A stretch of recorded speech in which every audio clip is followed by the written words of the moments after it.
6:30. My name is Laurel Gorville, Chair for Board of Health. Chair, other board members, Candace Linehan and Elaine Silva are present, as well as Cindy Longo and Anthony Chow, our Health Director. I'll call the meeting to order. And we'll start with any public participation. Generally, how we do this is if you have anything you'd like to say, you'd introduce yourself and your address. And you have to limit your comments, please, to 3 minutes. After that, the agenda is followed is approval of the minutes from the last meeting.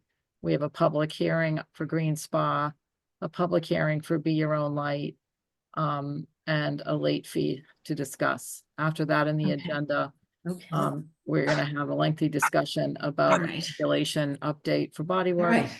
All right. Please, everybody mute if you can, if you're not speaking. Health Director's report and any business that has happened between now and the posting of the meeting. I am going to suggest deferring discussion of communication until the next meeting because this meeting is so robust. But when we get to that, do I see any public participation? Can raise your hand. If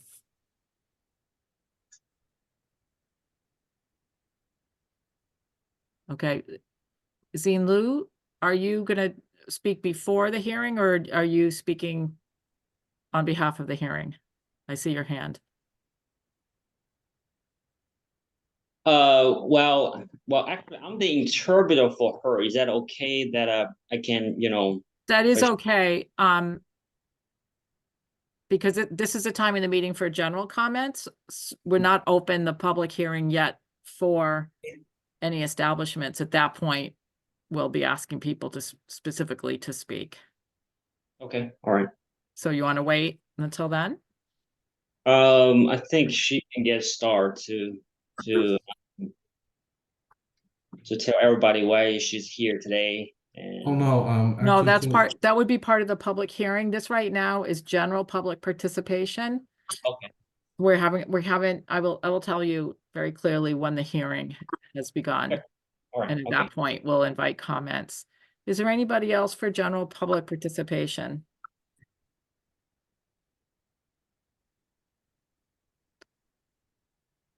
I don't see any. Does anybody else? All right.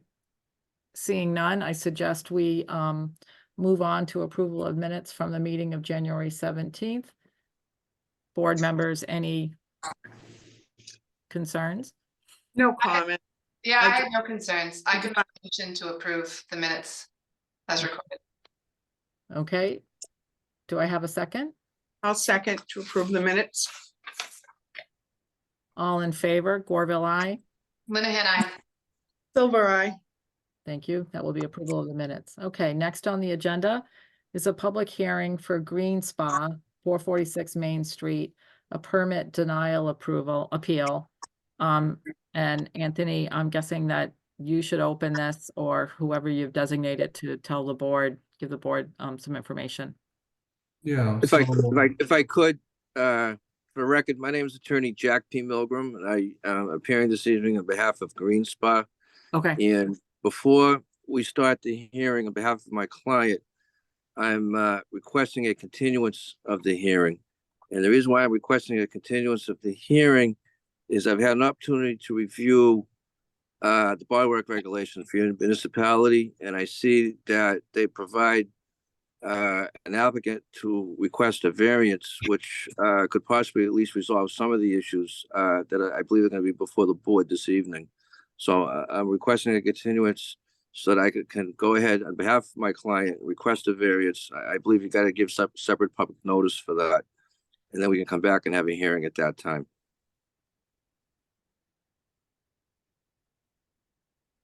Anthony, do you have any thoughts about that?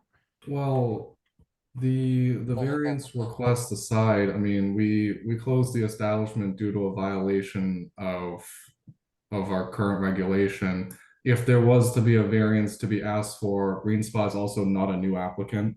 So these regulations have not changed since they've had the permit for multiple years now. If there was a variance to be requested, that should have happened before they were closed due to violations. And One of the violations we'll be discussing tonight is actually operating without a permit, which we do not have a variance for. Right. There isn't anything in your regulations that say request for a variance needs to be requested before. That's not what the regulations say. Well, I'm saying And variance, I'm saying variance aside right now. It's my understanding that my client has operated in your municipality for 9 years.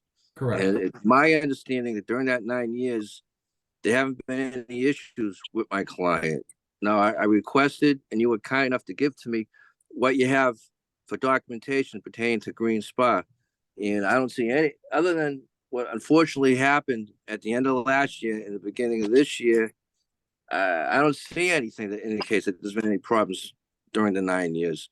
So I think my client has earned the benefit of the doubt, and she should be provided with the opportunity that it would appear she's allowed to have under your regulations to request that variance. There isn't anything that talks about the timing of the variance. I agree. Your regulations say, and that's probably one of the issues that you would raise this evening, is that when you renew, you're supposed to renew at least 30 days before. And obviously, we both know that she didn't do that, but she should have an opportunity to request that variance, give notice, and have an opportunity to be heard on that. Your regulations call for that. Sure, but I think tonight what we're discussing isn't necessarily a variance. We're discussing. I understand that. I'm asking for a Yes. continuance of this hearing in order to request a hearing and give notice. I know we're not discussing a variance this evening. Okay, But but obviously, tonight we're going to be discussing we're discussing the status of the permit, which in which case we're questioning because of the operating without a permit. That's aside from the variance. I understand if you're going to be looking for a variance from any of these regulations that we're discussing, but the operating without a permit is not something that we're going to be discussing a variance for. The consequence would be that they can't reopen until a delayed hearing is set. Also, they're currently They- closed. So and if there's a delayed hearing, obviously they're going to remain closed. That there's a cease and desist order. That's not an issue. sure, but tonight's They're appeal. going to remain closed until this issue is resolved one way or the other. That's not an issue. So when we issued this notice of application denial, your appeal tonight is appealing the denial. I understand what my appeal is. Okay, So it's but on, what I'm, so Anthony, Go my, ahead. my suggestion is, this is Laurel, I'm the chair. My suggestion is as long as there is an understanding that there will be no opening until the next hearing, I would suggest that we can order a continuance. I would provide that. I would like to hear from my other two board members as to whether that is a consideration for them, and we'll take a vote. If I may, I just wanted to clarify, I'm not necessarily against a continuance. What I'm saying here is if this were an appeal of a fine and they're asking for of consideration of a variance to whatever was being violated, then that would make sense to me. But right now, what we're asking is they're appealing the application denial entirely. We're asking to deny them the chance to apply for a new permit based on a set of conditions, right? So I'm making a distinction right now. I understand. Violating a regulation versus right now what we're discussing is the outright denial of an application. So I think that's It sounds like the applicant is not prepared to discuss this particular appeal. Is that right? well, if I'm wanted to go forward, I'm going to discuss it. But I'm trying to streamline the issues here. So I think at least some of the issues could be resolved if the board decides at a later date to give a variance. So it would seem to me it would make more sense to continue this and then come back and have a hearing on everything instead of going forward in this today and then applying for the variance later and coming back another time. Procedurally, it makes more sense. So my only point to that is procedurally, if tonight the board decides to uphold the notice of application denial, there would be no discussion of variance in the future, right? Variance would be from the permit holder. Your regulations don't foreclose a variance based upon any duration of time. Right. The current, don't. currently, I currently mean- Green Spa is not a permit holder as is the status right now. So those regulations apply to somebody who is a permit holder. Well, that may be your opinion. I don't know if I agree. You just seem determined to want to go forward this evening and close this establishment, and I'm not sure why. That's entirely up to the board. I'm presenting what we, from our perspective, what we see. Well, but I'm looking at your demeanor, and I've been doing this for many, many years. I'm very, very familiar with massage establishments, bodywork establishments, the Board of Registration of Massage Therapy. I've filed lawsuits against them. I'm very, very experienced in these type of cases. And I think for somebody who's been in your municipality for 9 years, and never had a problem in 9 years, I got a problem with that. I understand your Problem opinion. with that. Okay. Any comments from the board? Wanted to clarify, I understand we're discussing their operating without a permit, but there's two other details that haven't seemed to come up yet. And one of them is operating after the cease and desist order was given. And then the third was the advertising the sexually suggestive services. So those are all things where, So just to clarify, the operating after the cease and desist is not Green Spot, it's actually the other case. So that's not the Green Spot case. huh? It's the next one. Okay. That's the Be Your Own Light case. So, I'm looking at the notice of appeal denial right here. And when I look at item number 2, it says the establishment was inspected on Friday, the 2nd of February and found to be open to customers. And That's correct. and it does say in regards to Green Spa on the top. Am I not? So that was the first inspection of the new calendar year of Green Spa. That was the one instance that we discovered that they've been open since not having a permit after it expired on December 30th. Okay, so they were not open after the cease and desist order was. Not that we're aware of, no. Okay, all right, thank you for clarifying that. I appreciate Yep. that. There is a third point that we haven't discussed yet, but that's because the attorney for Green Spa has requested a continuance. But there is a third point that we were going to discuss tonight that's in the notice of application denial that the board has tonight. Should we move forward, Laurel? Elaine, do you have any thoughts? I just feel that, I think that it's kind of a shady thing to go forward and give a variance, because our whole thing right here is the fact that they did operate without a license. They were reminded, am I not correct, on multiple times That's Right. incorrect. about their, what do you call it, their, I'm sorry about that. Let me just put this on, in regards to their permit not being up to date. So they were give warning and they still proceeded to operate. And they also, on February 2nd, when you went in, they did stop and desist. But that's what we're here for tonight, is one of the main things is that they operated without a permit, even after being notified 2 or 3 times. And I understand they've been here for 8 or 9 years in this town. And what was the reasoning for not renewing the permit this year? They know when the permit has to be renewed, and they were reminded at least 3 times. As part of Actually, as part of our they were not process- They were not reminded 3 times.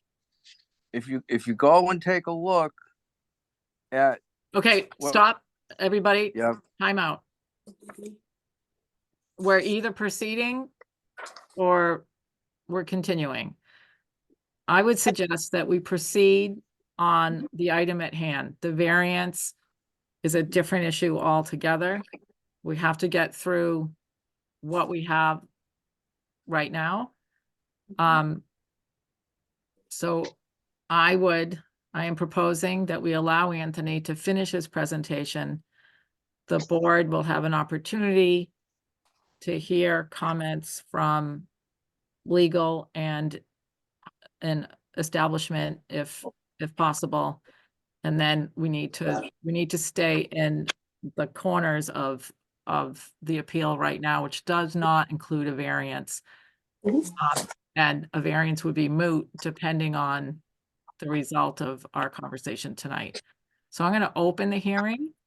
I'm gonna allow Director Chow to review the case with us and then allow legal to respond within the parameters of the appeal. Anthony, would you like to proceed?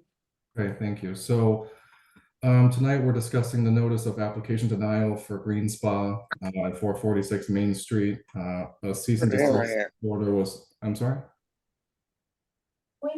What? Could everybody please mute besides the speaker?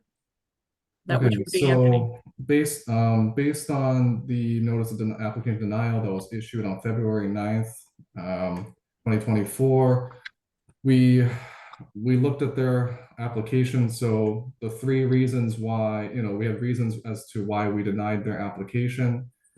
First of all, the business had been operating prior in our town, and they were inspected on Friday, February 2nd, and they were found to be open, and therefore a cease and desist order was issued by the health department. Part of the reason why we are asking the board to consider denying their application is because their business website advertises sexually suggestive services, and we have screenshots in terms of advertising young and professional Asian technicians, and also advertising services such as Gentleman's Bodywork Special. They've been advertising and providing bodywork services since January 1st until February 2nd, when we issued the cease and desist. The business has been operating, as stated before, for many years in Wakefield. They are clearly familiar with the process.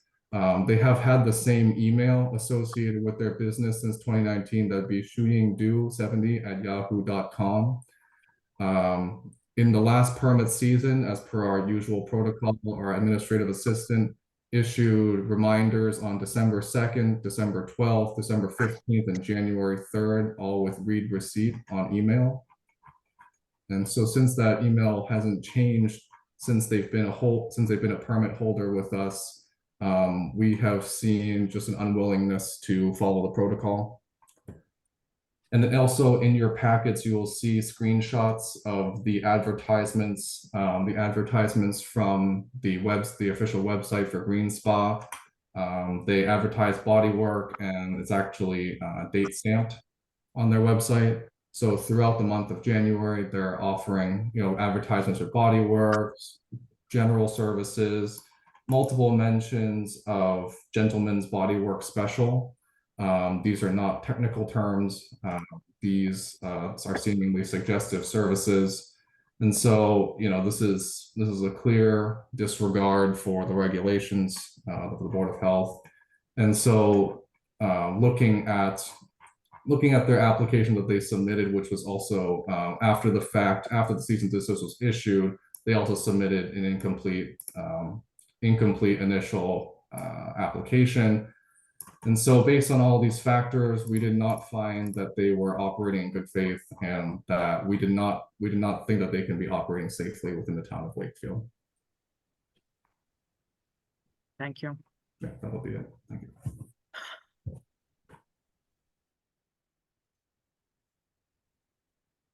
Any other questions from board members? No, no questions at this time. Also, yeah, no questions. Okay, any other comments? I think it's pretty clear. I appreciate the thoroughness of the packet. The emails were sent 4 times, actually, most recently on the 3rd of January. And to the same email, I guess I'm not quite understanding what the challenge, what the barrier was to renewing the permit on time. More concerning to me is, exactly why we work so hard to put the bodywork regs in, which, at the time there was no precedent. We're gaining more precedent for regulations. We're going to be looking at it, but sexually explicit innuendo is exactly what we've been most careful about understanding. Are we keeping up, Anthony, just as an aside, are we keeping up on CPR? Recertification on at least So- one member on board, on staff? So that's part of that. That'll be part of our later discussion in Okay. regards to our updated regulations. But Okay, all right. Any other comments from legal?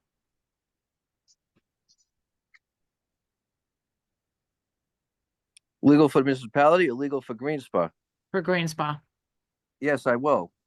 Okay. To begin with, it's incorrect what you're being told by the Director of Public Health in regards to my client having been sent and received 4 emails. My client did not receive an email on December 2nd, 2023. My client did not receive an email on December 12th, 2023. My client also did not receive an email on December 15th, 2023. If you take a look at what at least was provided to me, which purports to be emails received from my client on those dates, you can see there was an email sent from the Board of Health to the Board of Health.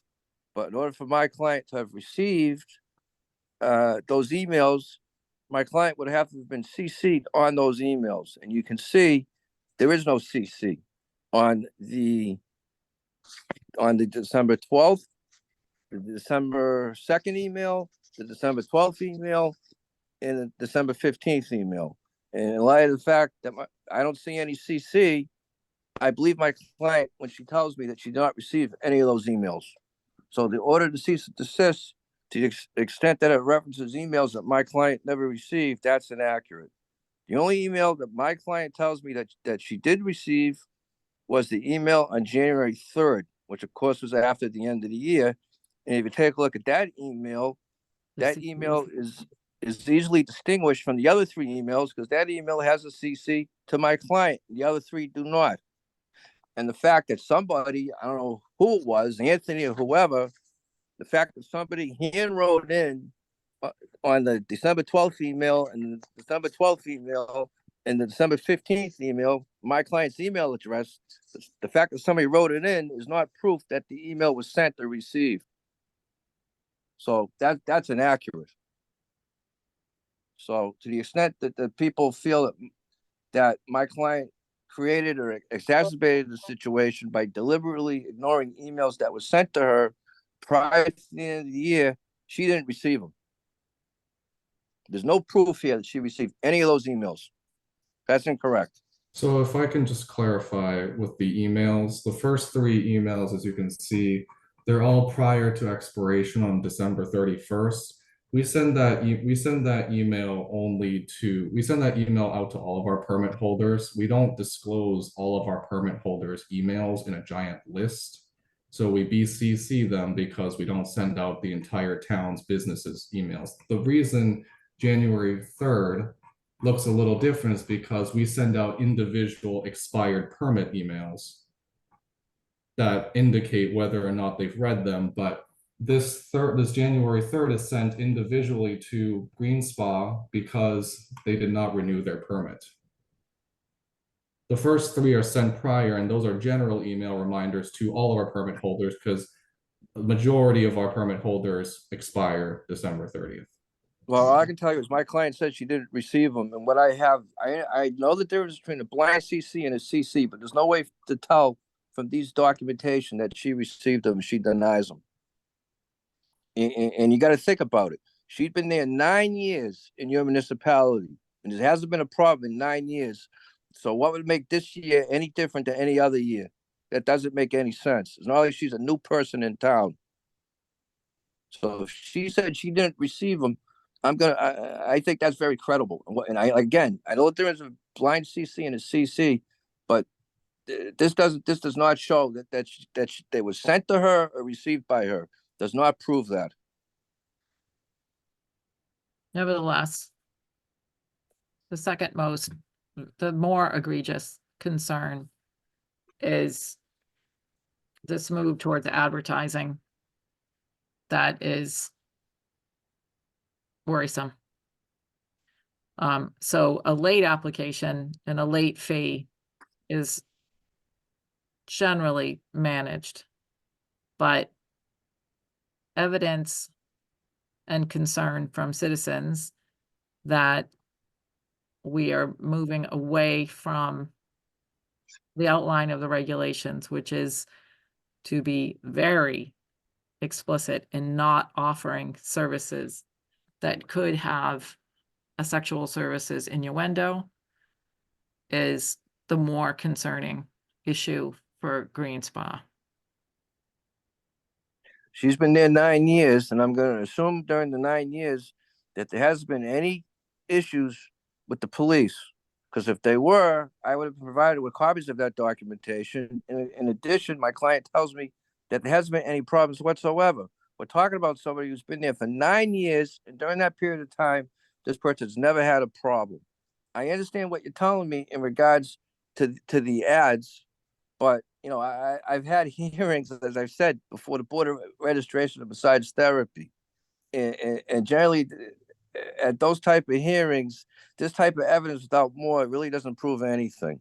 I'd also point out to the board, my client has been operating in town 9 years. Her English is limited.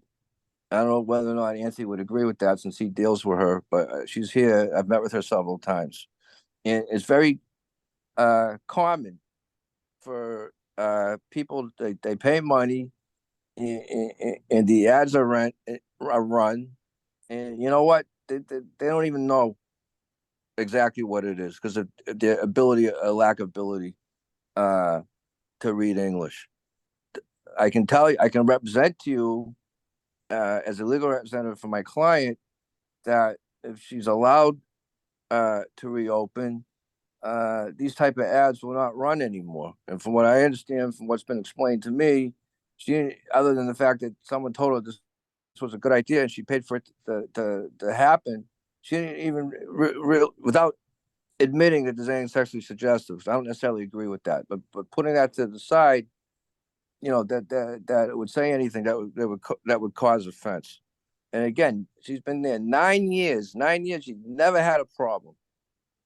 I'm not hearing any evidence that the police have been there. I'm not hearing any evidence that there's been an investigation.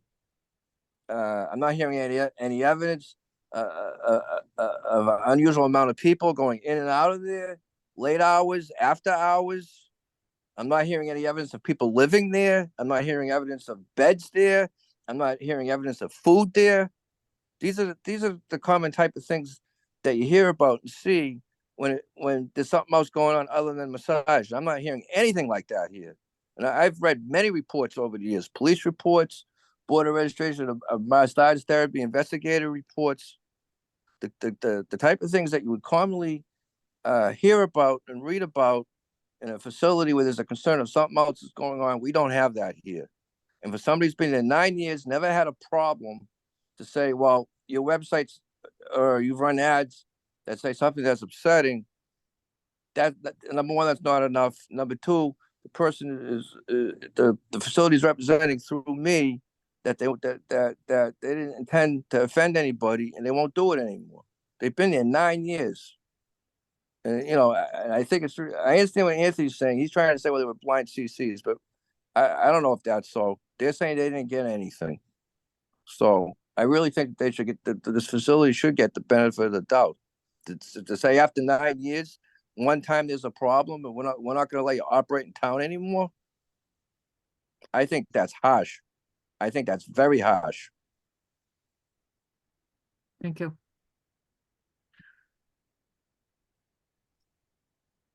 Any thoughts or questions from the board? I think that even though they have been operating for 9 years, that doesn't necessarily mean that something may not be going on now. I agree that perhaps, and I'd ask Anthony and Cindy if there is ever been a history. I don't have that in the paperwork in front of me. I don't think a history of not having an issue certainly means that there may not be an issue now. And I think that this advertising is concerning and suggestive. And if this is what they're advertising, it's hard to not wonder if this is not actually what's going on at the facility.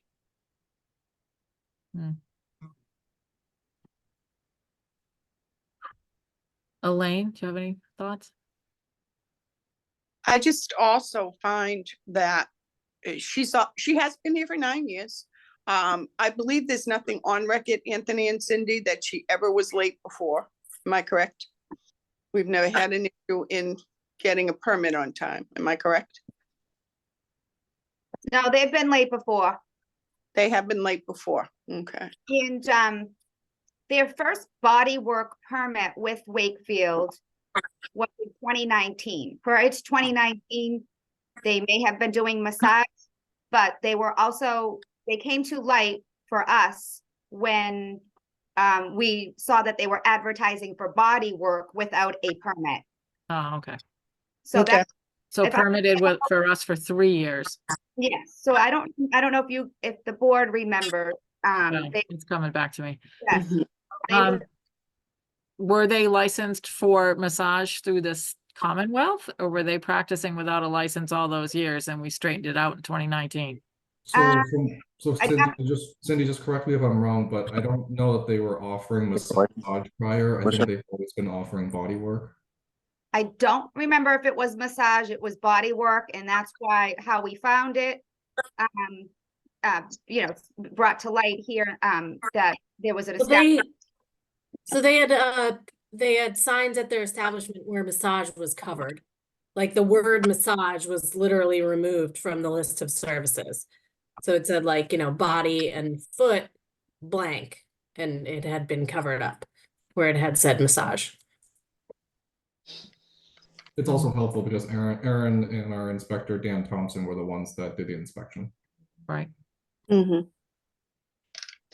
So before 2019, the establishment was operating, performing body work without a permit. Okay. Okay. And so with Grace, we reestablished, you have to have a permit. These are the guidelines for the permit. So we've already given this establishment some grace at that time as we're going forward. I recognize that going forward, when we pull up emails, we have to have some way of labeling the blind CC as a distribution list with a name of the distribution list. So distribution list, all applicants with ability to link it. But that's a future operational suggestion. I don't believe that we can link that. I don't know that can be done now. Erin, did you want to say something? Well, I think so we can print all the blind CCs and then redact everything but their email address. Okay. Like if we wanted to do it. Correct, yeah, IT can do that for us. Yeah. Okay. So, that's just something to be, better prepared for. Should we have to review that one more time? And just one other, our permitting system does automatically send out reminders as well to the email on file. So along with the 4 emails sent from Board of Health, they got other reminders. Okay. Things end up in junk, and the Board of Health nor the town can establish that somebody who is managing their own email, and that's what they've left for us, is responsible for viewing that file as well. It was sent. Is anyone from the board prepared to make a motion?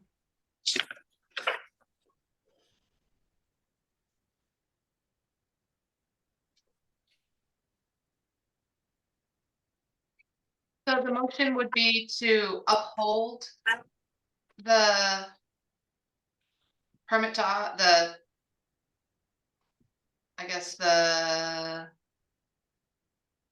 The motion Denial- would, the denial of the motion would- permit. The motion would either be to uphold or not uphold the notice of application denial, I believe, if that's correct. Is that correct, Laurel? I believe so. Yes. and then maybe also for my application, clarification, forgive me for being the newest person here, but if we choose to uphold, would this establishment have an opportunity to apply again in the future? Or would they be closed permanently? No, so from what I understand, because we issued this notice of application denial, if this is upheld, the establishment will no longer be allowed to apply for another permit. Ever? Correct. But they won't. But they will be, would they be able to file an appeal on that? Not to my understanding, no. Sure you can. You can file an appeal to the Superior Court, and that's exactly what we're gonna They could do. go to court. Right, it wouldn't be with the Board of Health, it would be up, that would be It would be outside. with the town.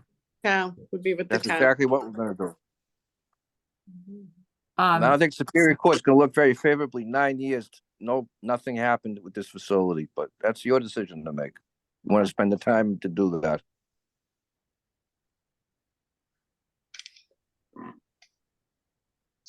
at that point, it would be turf to Tom Mullen. Was Tom aware? We have, never mind.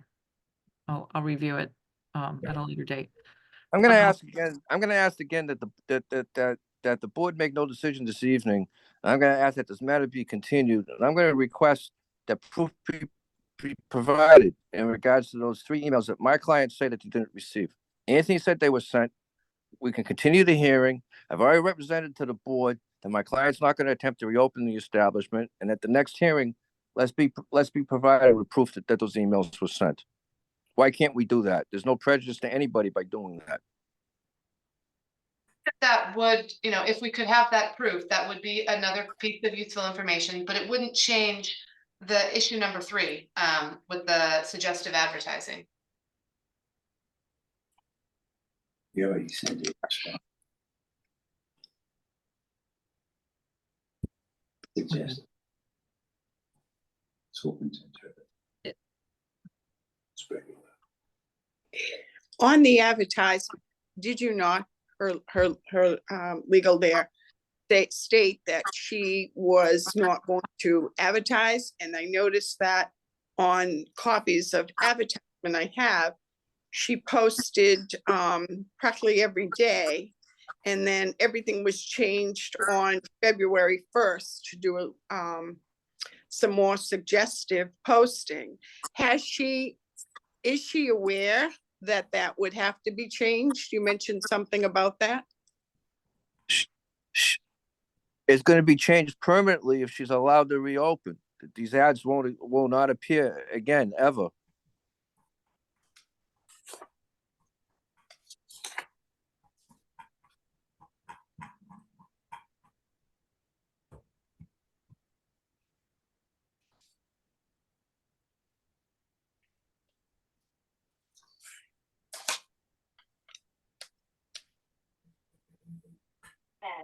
So I'm actually, I don't see harm in a continuance.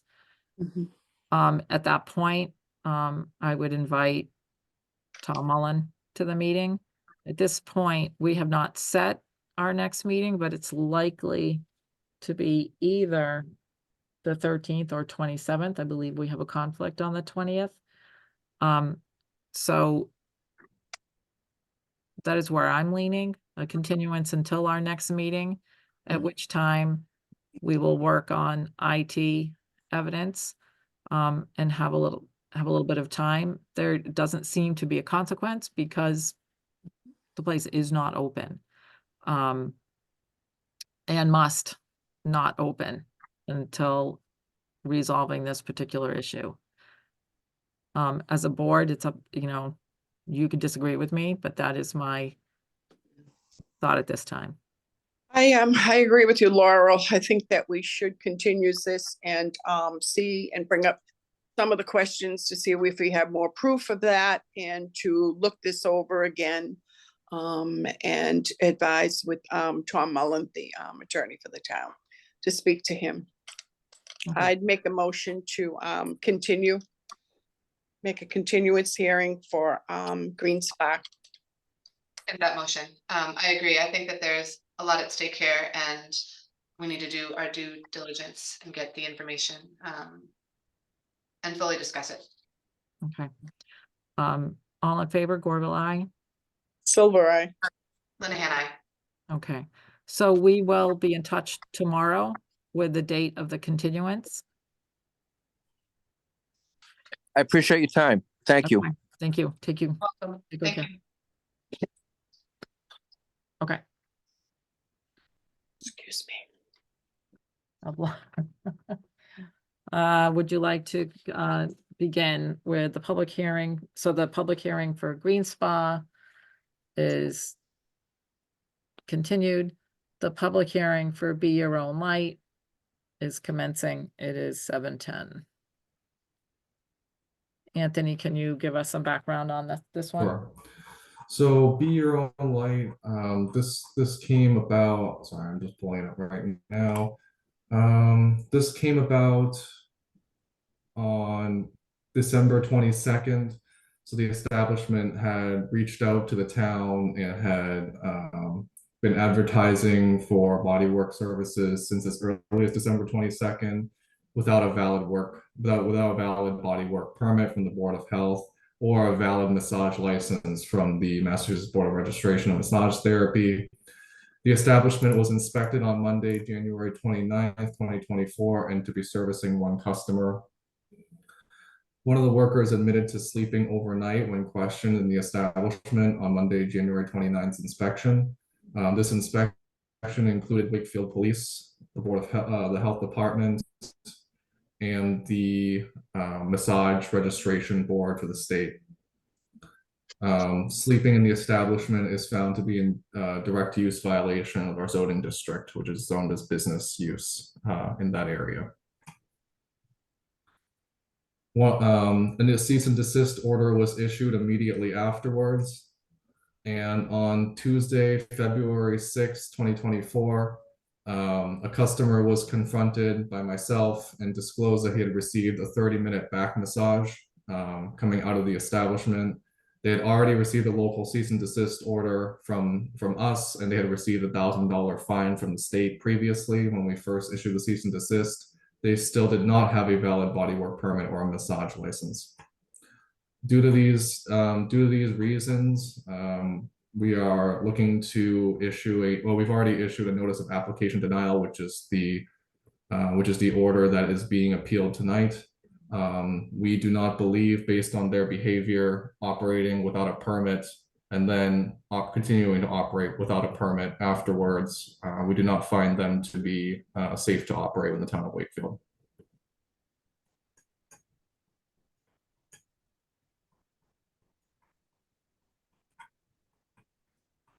Would the representative from Be Your Own Light like to respond? Yes, but first of all, Miss Liu has limited English.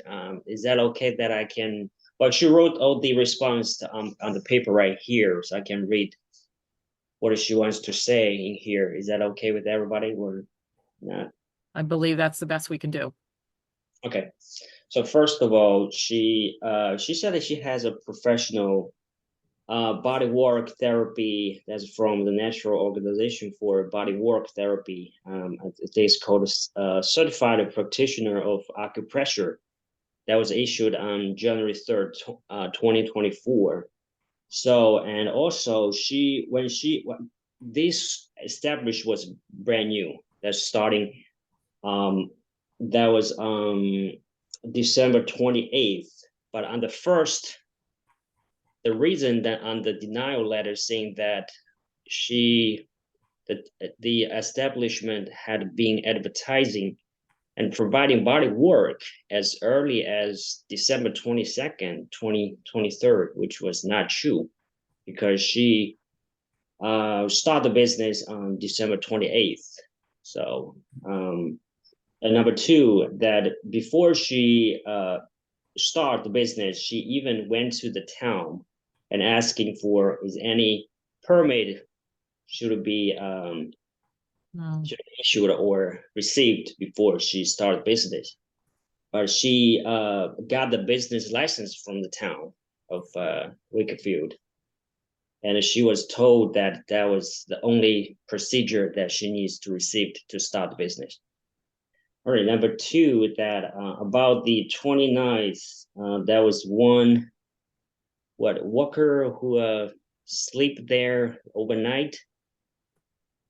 And because she thought that was, was a legal business there, so she just, normally accept the customers there. And what she was providing is not a massage, is acupressure. And due to the language barrier about the advertising, because she doesn't speak that much English, and she was introduced by a friend to do the advertisement on Google for her. And for the language barrier there, for some reason, her friend put the massage on the Google advertising page.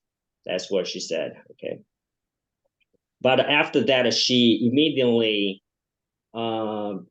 changed the advertisement on Google, and she put the acupressure on the advertisement, and also changed to spa. And due to the false advertisement, she accepted the fine of $1,000. Also, she paid already, and she believes the town have already received the $1,000 by money order.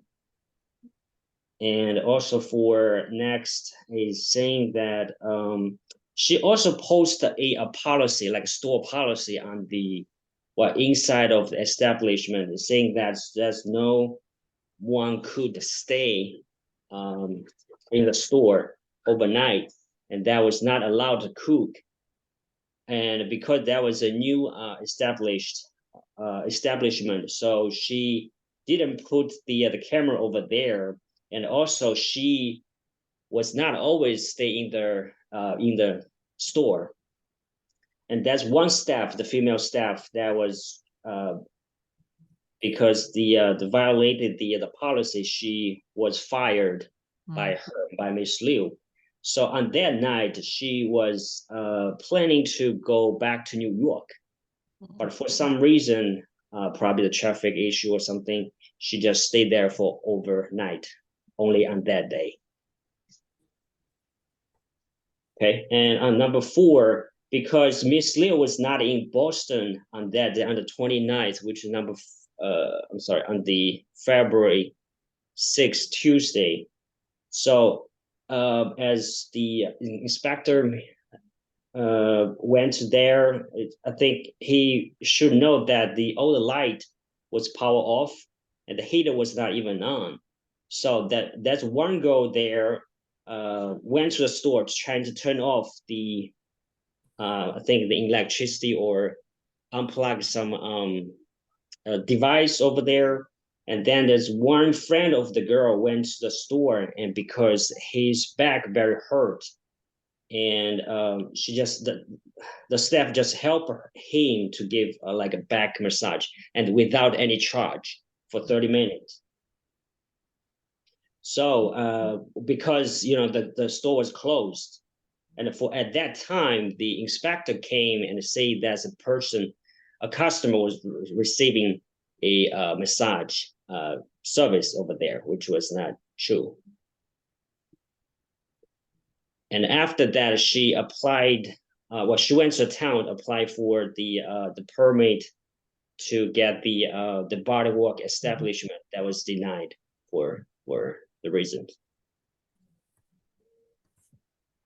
Thank you. Yep. One of the processes here, regardless of the outcome of our decision tonight, is we have to do better coordination and maybe some quality assurance with, is it the clerk's office that does a business? Correct, yes. Okay. So when I talked with the clerk's office, because we have the copy of the DBA application, the business certificate. So we have the original application, and they submitted another one. We talked to the town clerk, and they had said that they had instructed, like we asked them for all establishments of any type similar to body work, even if they're not sure, to refer them to us. And so they assured us that they had instructed the owner to come to the Board of Health to get an application for body work. The initial application says reflexology on the business certificate. And then they decided to resubmit an application with reflexology crossed out and says practitioner of acupressure, which is an entirely different practice. And that isn't acupressure part of the Massachusetts massage? Right? Acupressure is a part of our bodywork regulations. It is. Okay, thank you. Correct. Flexology also part of bodywork? Correct, yes. Okay, thank you. So when we confronted the person that left the establishment after the cease and desist order was issued, we also had a Wakefield police officer that witnessed the interaction as well. That would be February 6th. The customer was asked specifically if they had received any services. They had said nothing about doing maintenance there. They had said nothing about the conditions in the store. They just said that they had received a 30-minute back massage. And while we do not regulate massage, this is in direct conflict with the lack of a massage license as well from the state, which I confirmed with the state massage board immediately after that they had not submitted or had not been granted a active massage license as well. And the fine that was paid was for the Commonwealth, or was it to the The municipal? fine was paid to the Commonwealth. Okay, we have not, we just ordered the cease, there's no fine for the town. Correct. Okay, just to be clear. So there's two issues. One, we have no purview over, which is state licensing of massage therapy. What we have purview over is body works. We are being told by the clerk that in fact the guidance was given to be sure that Board of Health was notified. However, I would argue that a business license should not be granted until Board of Health signs off on it. And so that is on us to review process at Town Hall. Because this is what happens, especially when we have significant language barriers. Also, as an aside, we might want to get one of those pocket talkers over to the clerk's office or have one on the first floor of Town Hall. They already have one. Okay, good to know. Do we know if we utilized it? Yes, they utilize it on a regular basis. Okay.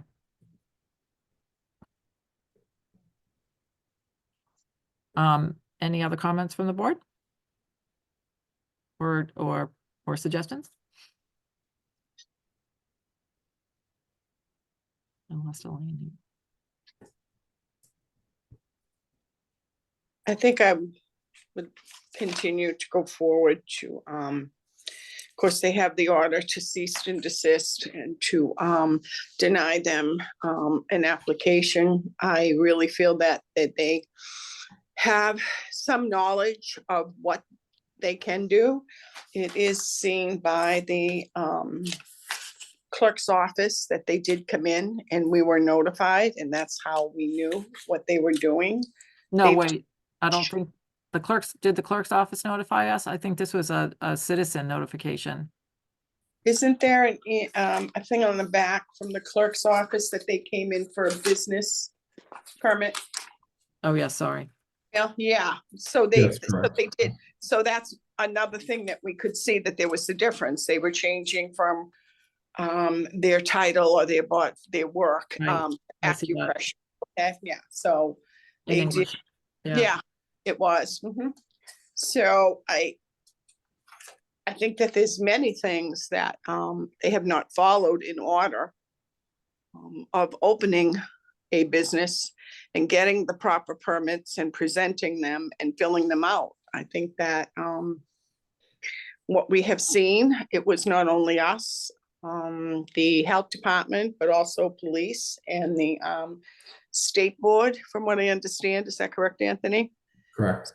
Three different agencies who license and overlook these businesses who all have seen this. And as a result, I think that it should be denied. Are you prepared to make a motion, Elaine? I don't know, does Candace have any feelings or any comments? A lot of what you said, all of what you said. And I guess I'm looking at the timeline here. And I just wondered, is it true that they applied for the bodywork permit the same day that that customer was confronted? You mean the second time? Oh, it was the customer on February 6th. And Correct. okay, Yeah. so your question is, did they apply on the same day, Cindy? Is that correct? Yes, I believe, yes, they got the cease and desist, or the day that the customers was confronted, they submitted the application on 2/7. So that would be the day before the customer was confronted. Wait, or the day after, Oh, 2/7. sorry, day after. Day after they were confronted, correct, yeah. So it seems like that customer on February 6th was confronted, and then after that, the application came in. Just And then, but they were closed on the 29th of, Yes, they were closed, they were notified that they needed a permit. Then they had they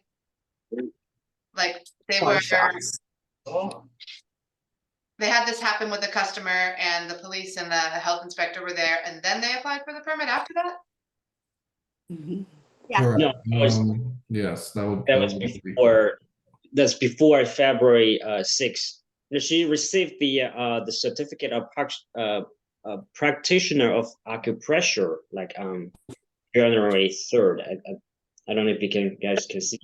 So the certificate of acupressure is only but one part of the application. The permit to operate is a Wakefield Health Department permit that we have to issue, and there's multiple parts to that application. Yes, she understand, but thing is, due to the language barrier, she didn't know that there's other permit that should be received before she start the establishment there, because in her understanding before, she thought that only business license was required. That's a thing. While there may be a language barrier, our clerk's office regularly uses a very well vetted translation device. They did tell us, they told the owner that they would have to come to the health department to get a separate permit. The cease and desist was issued, and that was pretty clear as to also to cease all operations, and then to have another customer come in. Even though that was for massage, they were also ordered not to perform massage services as well, and to still have a customer come in remains to be the issue. 是朋友帮我代办的。 Okay, she said that there was no translation device or translator was provided when each time she went to the town.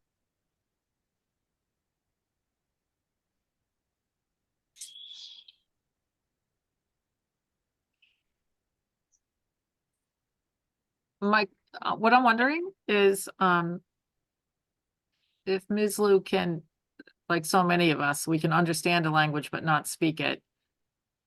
How is her receptive language skill? Because it seemed that she just understood what we just said. I'm sorry, say it again. Can she understand English? Or can she hear English and understand what it means, but not speak it?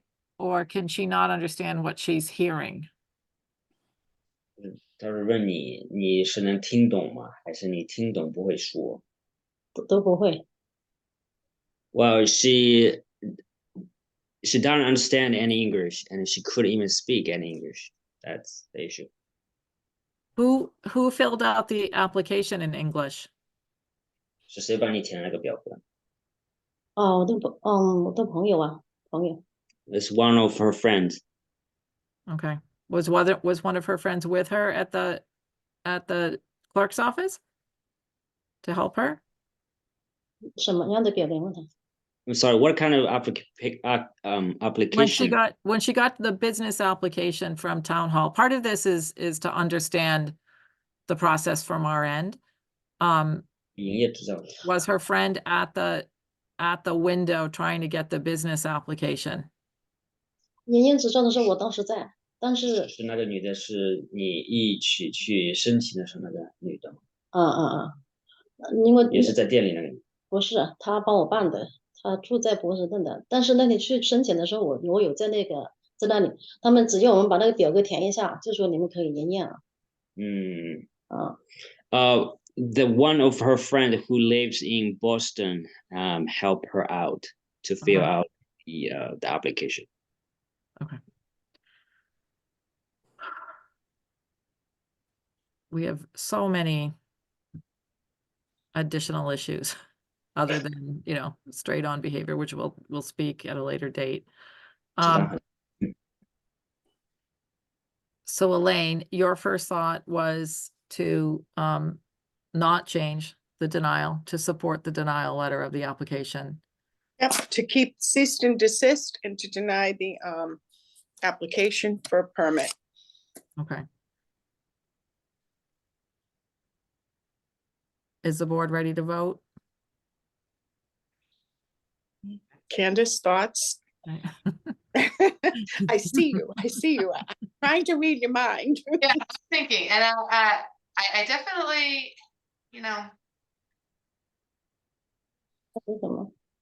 Okay, that's one thing she wants to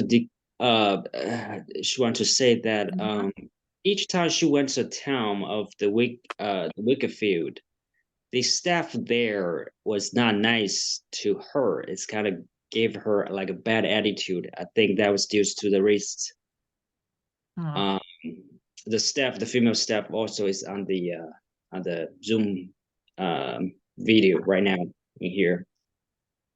Work at the front desk because she even asked some question that the staff in the front desk gave her a bad attitude is just saying you do bad things, you do the like dirty or bad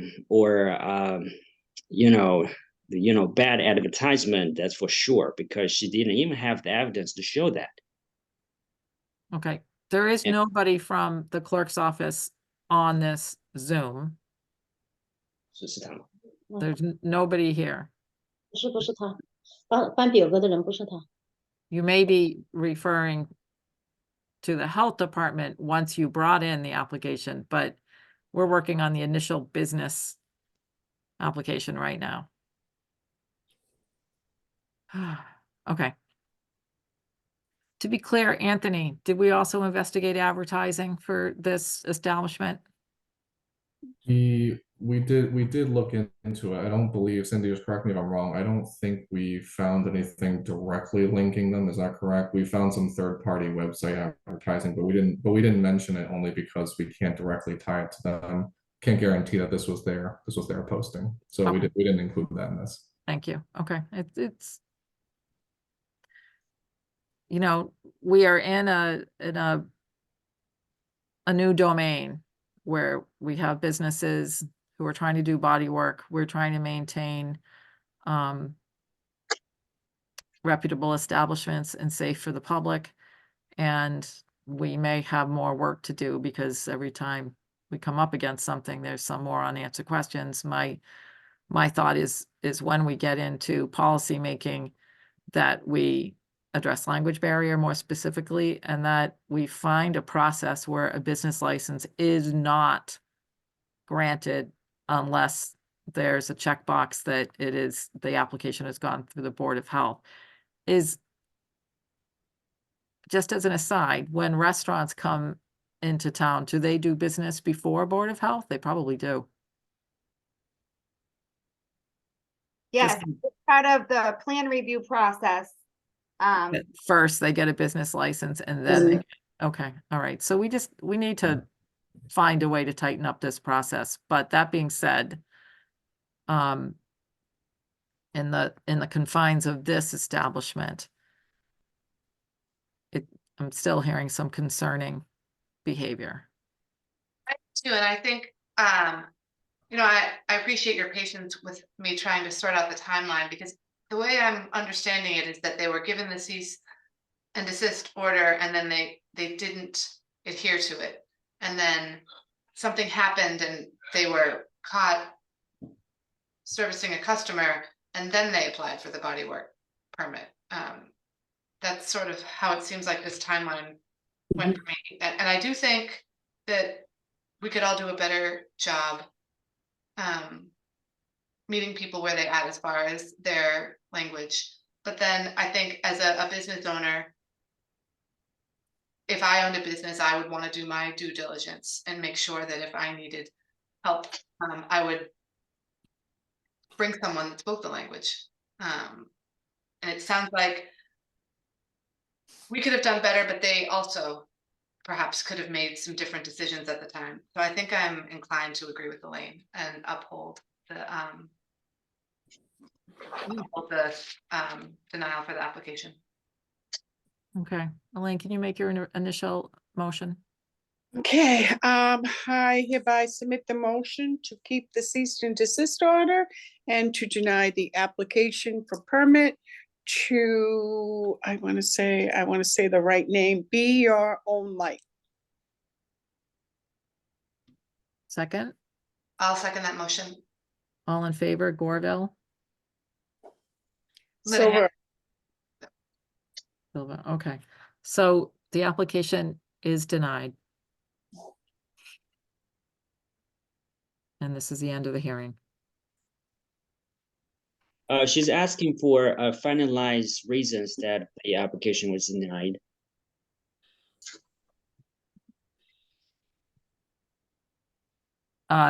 As stated, the inability to pull the application and continuing to operate despite a cease and desist.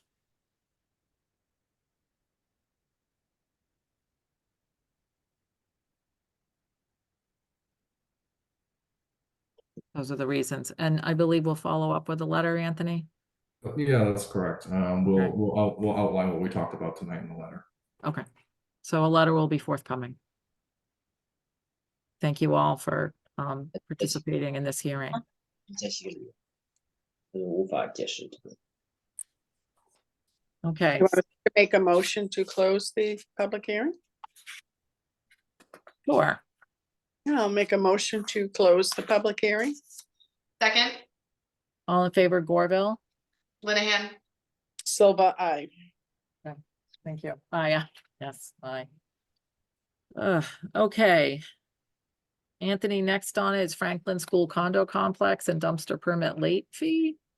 Yes, that's correct. So this is an appeal for the fine that was issued as a late fee for the dumpster at the Franklin School condos. Sorry, I'm just scrolling down to that section right now. 1 second. A lot of pages.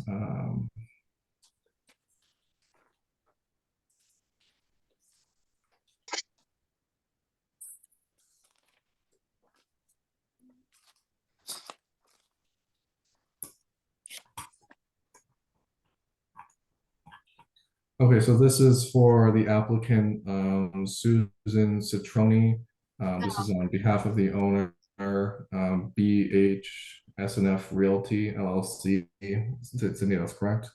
No, Oh, no, this is, oh, sorry. Oh, no, this is, oh, those are the ones right there. Give me 1 second. I'm still going down this list. Franklin Oh, School. sorry.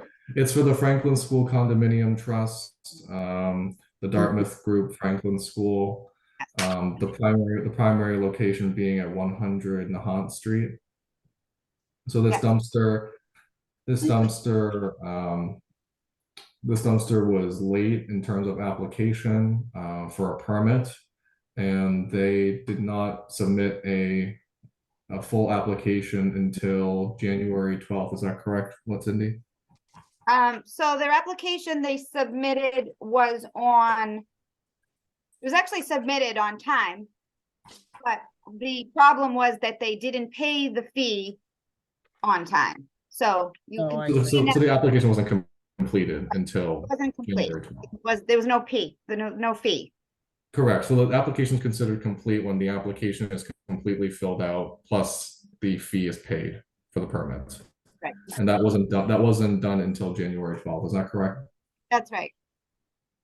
So due to the late completion of the application, I believe $650 late fee was assessed based on each day, $50 late fee. Is that correct, Cindy?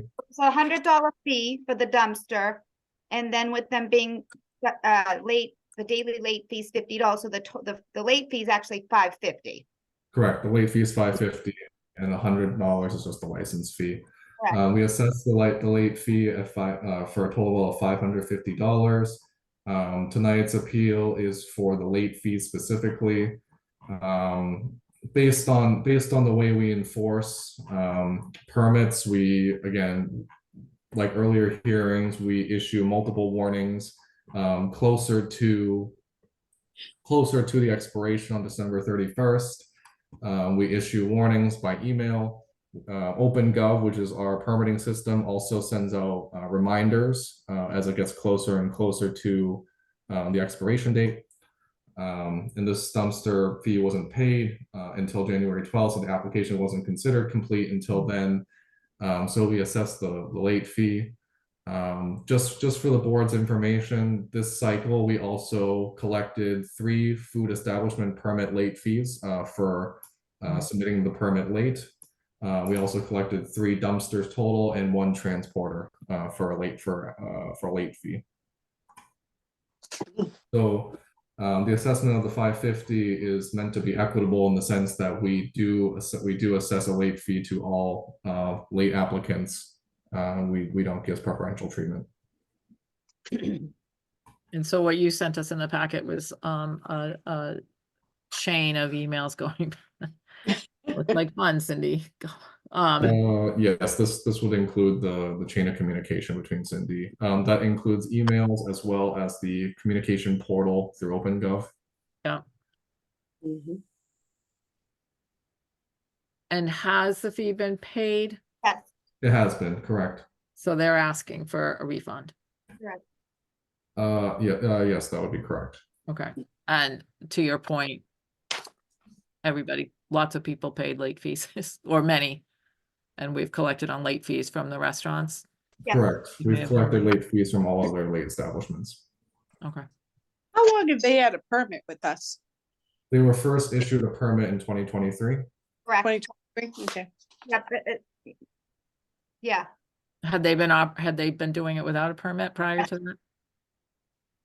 Because I Yes. was gonna say, the condo's been there a long time. Yeah, I think those condos were built maybe 12 years ago. I'm not sure. It's been a while. 10 years ago. Okay. 10. Yes, So 10. so they didn't never pulled a permit to have the dumpsters on site until 2023 was the first year. Well, we actually had a different trash collection company. We had JRM. Mm. And then 2 years ago, we switched over to Republic. And we think that JRM just never, initiated the permit process. No, that's So- not how it works though. I'm sorry. Okay, I guess that's mainly why we're here, is that we really don't understand, or we're not aware of the whole process and timeline for the dumpster application and the payment. The first time we were expected to pay, which was last year in 2023, our management company took care of it kind of on the fly at the very last minute when they found out. And the property manager at that point put it on her credit card. So she has since left the company, and there was no transfer of knowledge. So we never really understood or were aware that, yes, we had to pay a dumpster permit. We don't know when. We never saw any invoices. And it looks like this year, the property manager who was handling it was trying to work with the town when she was made aware of the fee and that we were almost late. But we do have processes because we have a management company. We need invoices. We never got an invoice, we don't think. And so because of our internal processes, we have approvals that we have to go through an approval process. So it took several days and it was over the holiday weekend and so forth. So $50 a day added up and we finally paid it on, I think, the 11th. So we think that because we just really weren't aware of what we needed to do. We don't even know at this point when the initial invoice was supposed to come out. When do we pay? And do we pay for the current year or the upcoming year? We don't even know. So we just feel that under the circumstances, the $550 in late fees seems exorbitant. We realize that we're late and we want to abide by the rules, but we were really trying to accommodate the town and do it.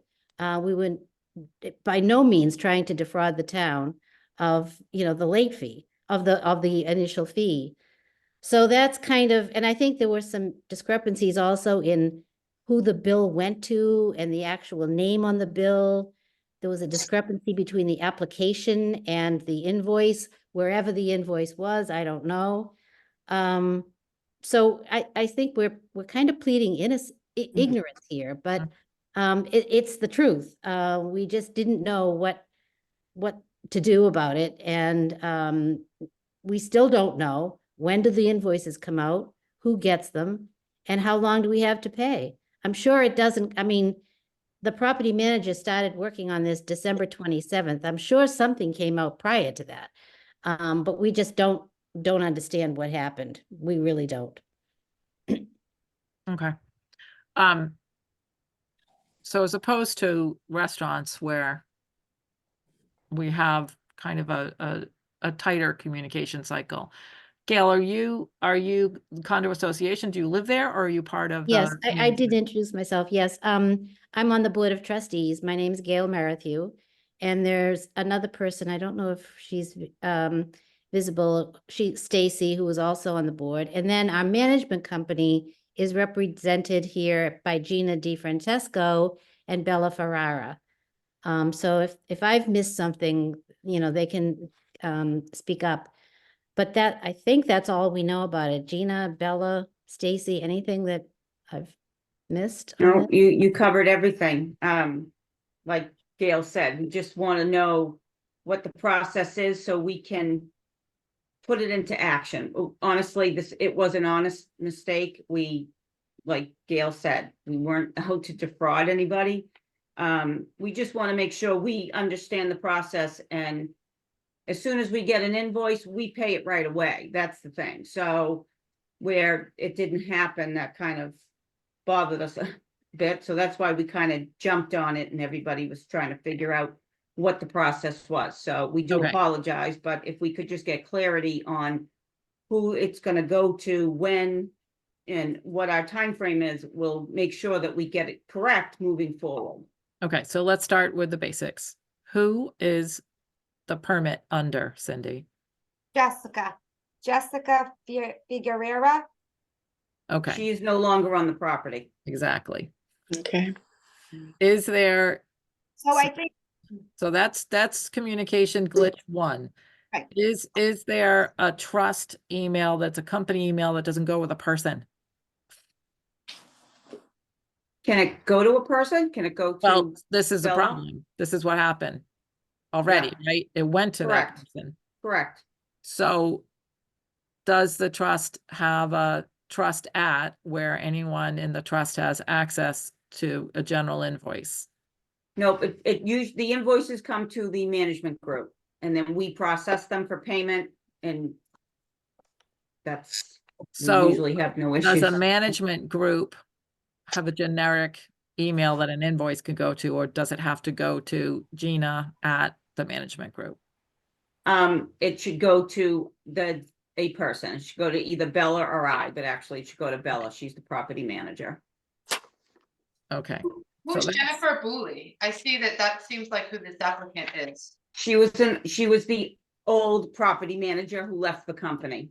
Right, And once she leaves, the emails, we don't get them anymore. So okay.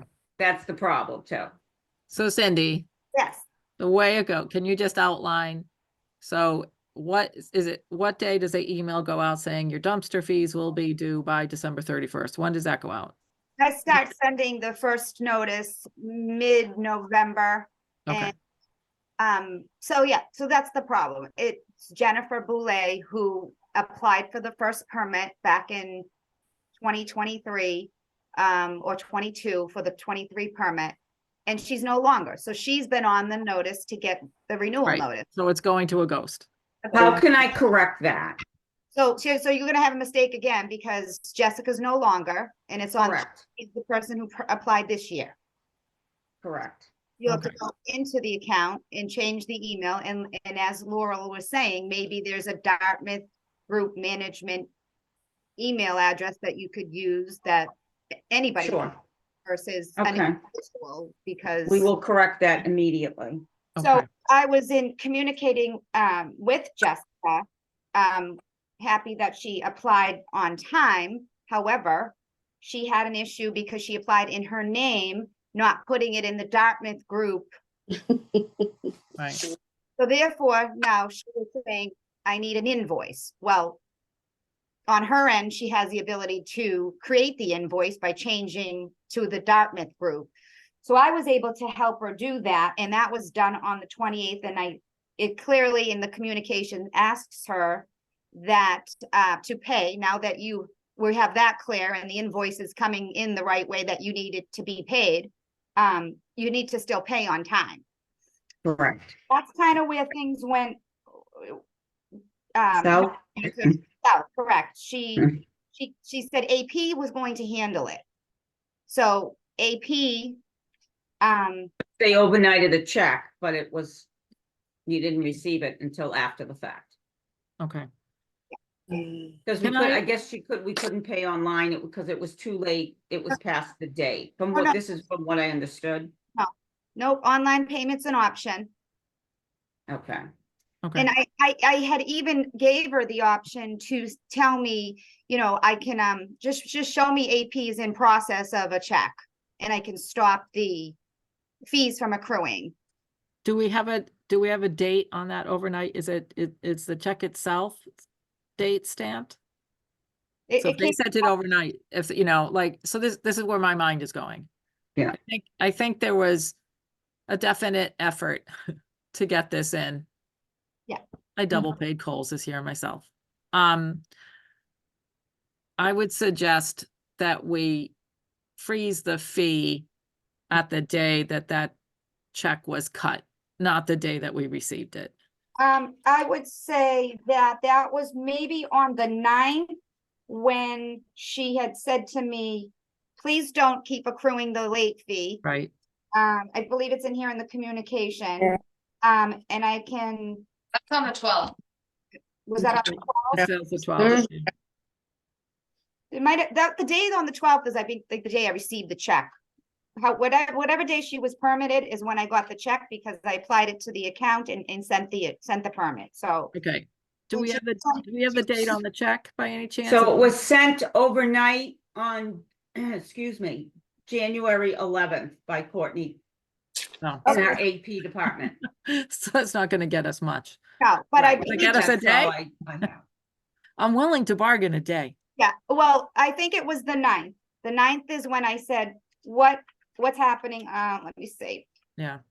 And she said, please don't keep. Yeah, so that's not stamped the 9th for us, it's stamped the 12th for us on ours. So this is my suggestion. I'm fine, it's just being the 9th. Roll back the couple of days for the 9th in good faith.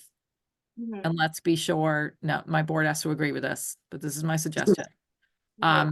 That we just accommodate a comedy of errors. Again, it's not our fault that there are errors, but I can imagine in the confusion of personnel and a trust that this has to happen. It happens next year, there'll be no forgiveness, but we're in that first cycle of renewal. We have a precedent where when this kind of stuff has come up, I do recall that we have been reasonable in regards to good faith and kind of some messy admin on the other side. So I think if, you know, the course of action tonight is to clarify the process, get ahead of it. The trust has to be looking for something in November. If you don't see it by the end of November, somebody better call the health department and double check. So that's on the trust. Put it on your calendars. CC everybody. So, and appoint somebody who is responsible for this. So if we rolled back, where would that bring us? Do we have, 50 a day, and is that 3 days? So 150 less on the late fee? okay, And what's the late fee? 550, so bring it down to 400? They paid, so I can Oh, refund so the 50. refund 200, refund 150, yeah. are you guys good with that, Elaine?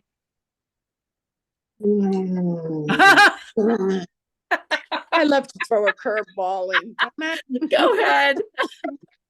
I feel that I understand what went on with you in dealing with boards of directors and management companies in the past and in the present.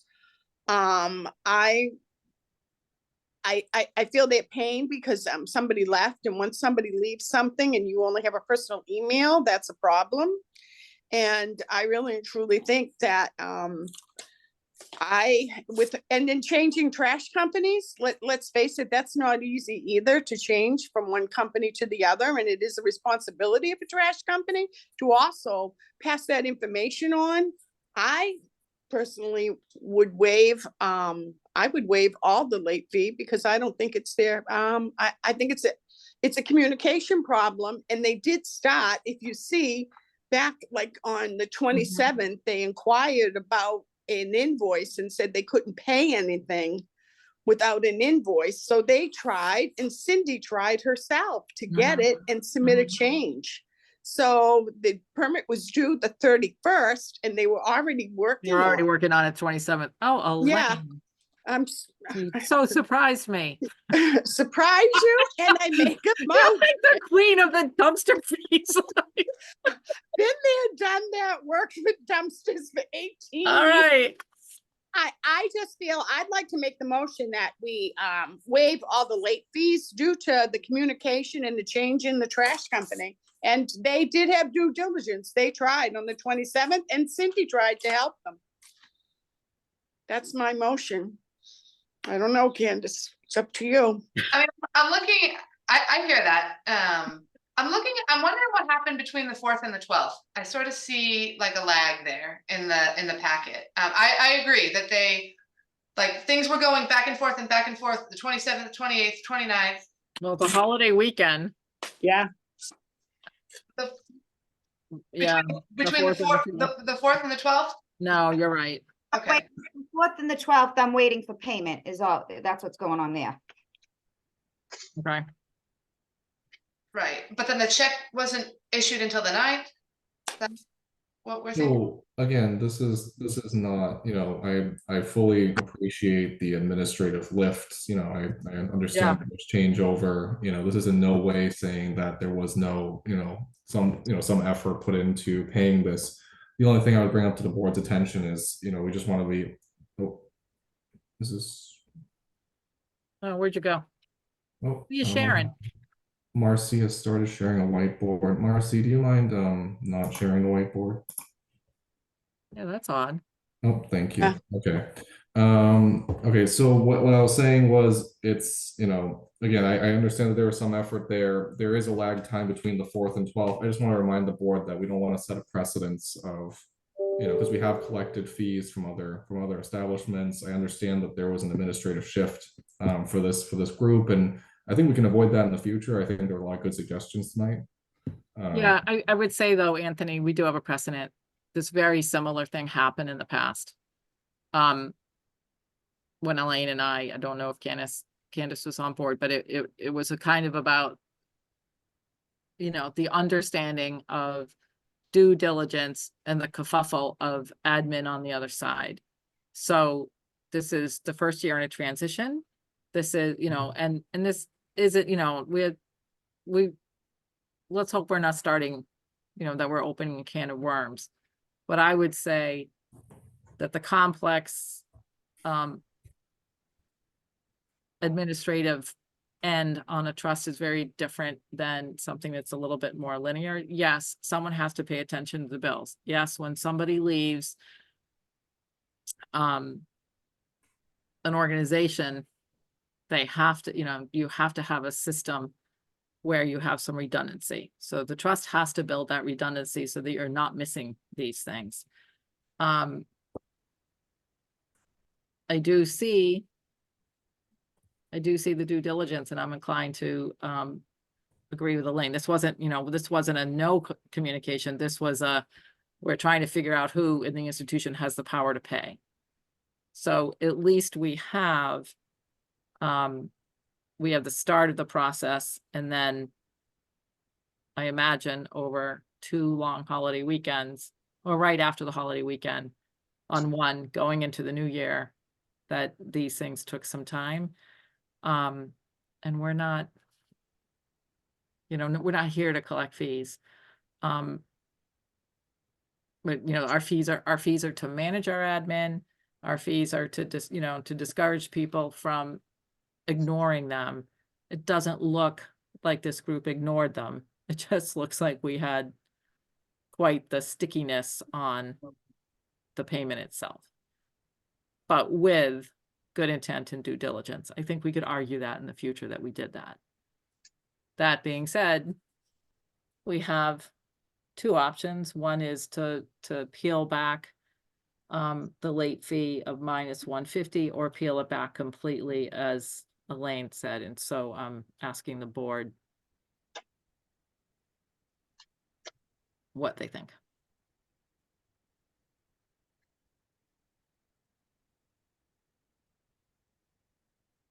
Elaine, where'd you go? There you go. I still think that I would like to keep with my first motion in dealing with, in the past, with management companies, with trash, with dumpsters, and picking them up and transferring. And it was indicated when they started their due diligence that they were trying to pay it, but they needed an invoice. And in order to get the invoice, they were trying to get it. And then once they get an invoice, then they have to turn it over to this one, and your board of directors, and then your management company. Everybody has to do it, but it probably should be something that maybe the management company should mention to your board of directors, and remind everyone that you have to have this permit every year, whether you change or you don't change. And in the fact that to put in the system. But I feel that we should, I don't think that we should charge a late fee for this, because I do believe that they did start, and they tried, they really tried, and it was a difficult process. And with the holidays, it can be delayed when you think of a holiday weekend. So the caveat being that this can't happen again. Yeah. There'll be no grace in the future. Next time it happens, it happens. It will be theirs. It'll be on them. Okay. So I will keep my motion. We have a motion on the table. I just hope that they're clear now what the process is. I don't know if you're clear. Do you sound? Oh, we're clear. So me tell you you. can post your Exactly. permit and know it expires on December 31st. You need to start working on it in November. It's already in my calendar. Good. We've already got it marked. Are there emails coming from the state government website? Sort of like like those other permits we were mentioning earlier in this meeting. So you should be getting emails from the Board of Health and from mass.gov or I'm moving away from They Board of Health. they come from OpenGov. OpenGov is our local permitting system. Okay, so there should be 2 different groups of emails letting folks know. So I would say make sure that you're fully signed up and registered, and those have correct emails with the correct person. I do hear that we have collected late fees from every other business in Wakefield that has been assessed them. Those other businesses didn't come before the board, and I appreciate that you guys came here, and I do see that an effort has been made. I'm inclined to agree with Elaine and Laurel, and I would second Elaine's motion to waive the late fee. Okay, motion on the table to waive the late fee, which will require a fund that Cindy will figure out. All in favor, Gorville, aye. Silver, Aye. Aye. Thank you. Okay, you guys. Thank are you all very welcome. much. We We appreciate want a that. Christmas card with Yeah. it next year. All Yeah. right. it will also be a Thank learning you. experience for us, I think, Laurel, and probably Cindy. If in the future we do see something like that coming in from a management company, and we always make sure that we do have the right information, and Yeah. just check it, and then that way it will save you. 330 dumpster permits and half of them are from management companies. Yeah. And I see. know. Well, We'll see. We'll see. Thank you. we gotta live with our Thank you very decision. much. Thank you. Okay. Thank you. Oh, boy. And the time is 8:05, a new long record. Short records are coming. Now this is not my fault. So we have to talk about our body work regulations and sort of. So do have you to. want to let everyone know that that's up next? Because I wonder if some of these folks who are welcome to Yep. stay. I Maybe. will. So I'll say it again. So the next thing on the agenda is discussion and updates of the Wakefield bodywork regulations. In front of the board is a packet with what is on hand, along with a packet of suggestions. I don't know if Anthony is prepared to share his screen so that anyone who's watching can see the difference, but if you just want to highlight your suggestions, Anthony, would be happy to hear you. Sure. Yeah, I'll share my screen real quick in a second. Need some water desperately. Okay.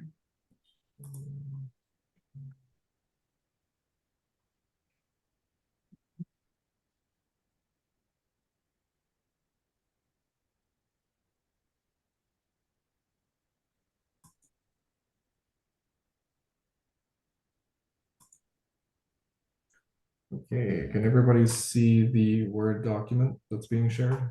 Yes. Yep. Let me close my.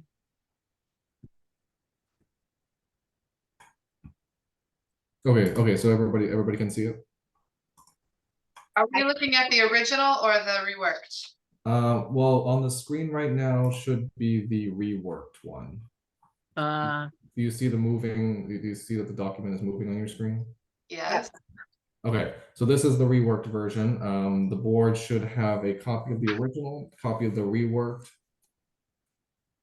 So the title of the reworked version.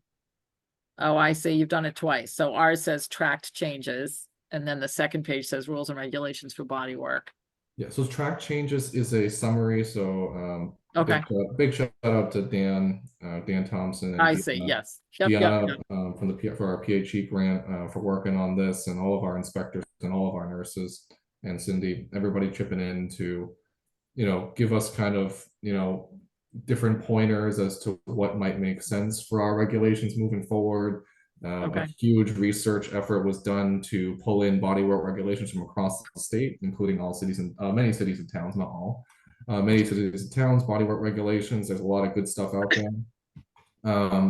What we're hoping to do tonight is really just go through kind of a higher level look at some of the changes. There's a lot of smaller typos, other stuff that's being changed. But tonight, hopefully, we just want to go through some of the major changes. I don't expect the board tonight is going to vote on any of these changes. No. I think we'll probably do Yeah, public. we have to have a Yeah, public. we'll have to. I would suggest maybe we hold a public hearing just because this is a massive change to our existing regulations. So we want to give our bodyworks establishments a chance to, voice any concerns or anything that they find that we want to change is something that they also don't have an issue with. So I'm just going to go through some of the major changes. Please stop me anytime if there's any questions. So in the table of contents previously, there have been a couple of chapters that have been removed just for clarity's sake. believe the regulations were kind of worked on in a patchwork manner, throughout the years. And so there were some duplicative things. There were some sections that sort of overlapped. So we sort of tried to clean that up. You'll see in your summary sheet that the application procedure for permit of student and apprentice practitioner bodywork was removed. The application procedure for permit of solely off-premises business was removed. Application procedure for temporary permit of professional or student apprentice practitioner bodywork was removed. Colonic hydrotherapy was removed. And there's a section called permits, which we sort of merged with another section that you'll see later. Can you tell me the rationale for removing those sections? So some of these sections we'll go through. So right now there is no so unlike bodywork, there is very few or none that we know of any kind of overarching governing body that permits bodywork. So the application and procedure for permit of student or apprentice practitioner bodywork, that would make more sense for a body art practitioner because tattooing and other more standardized practices actually have a governing board in other institutions that actually can validate those. Bodywork is different. Bodywork, there's a lot of different organizations, but none of them are really the official organization. A lot of these are just smaller organizations. So for us to then take those permits and allow for people to train others is going to be very difficult to regulate. So really, it doesn't mean much when they apply for student or apprentice practitioner because there's really no standards for us to follow. Yeah. So that's the rationale for removing that part. The application procedure for permit of solely off-premises business. That section was kind of vague to begin with. It becomes very difficult to regulate. It's already difficult enough that as it is right now when they have a brick and mortar establishment, but to allow people to practice in a residential home or in a person's home to go to somebody and provide services is extremely difficult to regulate. There's no way really for us to inspect. They may submit an application, but there's no way really for us to make sure that they're following, proper protocol, that they're being safe, that they're being clean.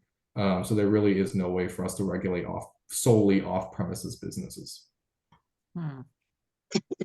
The application procedure for temporary permit of professionals or student apprentice practitioner, we sort of got rid of that. Part of the reason being we have a lot of issues right now with temporary workers being brought in. And so we have temporary workers that come in, they serve, they work there for a week, a weekend, day, for a very short period of time. So they sort of circumvent the current requirements, Corey, sorry, other requirements that are very important for this work. So we want to do away with this temporary permit of professional or student apprentice practitioners. If someone were to bring in a staff member, even if it's temporary, we want them to go through the same process of vetting as a standard practitioner in that establishment would. So that would be the reason for that. Colonic hydrotherapy we removed, I believe, just because it's not something that we generally see. We can revisit that. It doesn't hurt to keep it, but I really don't think that that's a common practice anymore. And then permits, we actually merged with another section that we'll kind of bring up a little bit later, which makes more sense. So Awesome. Yeah. We did add/update the following chapters. So we made changes to requirements for obtaining and renewing a bodywork establishment permit. The same goes for the bodywork practitioner permit. Requirements and standards of bodywork establishments. Requirements and standards of bodywork practitioners, inspections, advertisements, and exemptions. I do not believe there was an advertisement section before, but we would like to be more clear cut about that moving forward. Yeah, that's exactly what I was thinking tonight. I'm like, Yep. So we'll kind of go through the document here. I'm going to pull up just the change. So give me 1 second.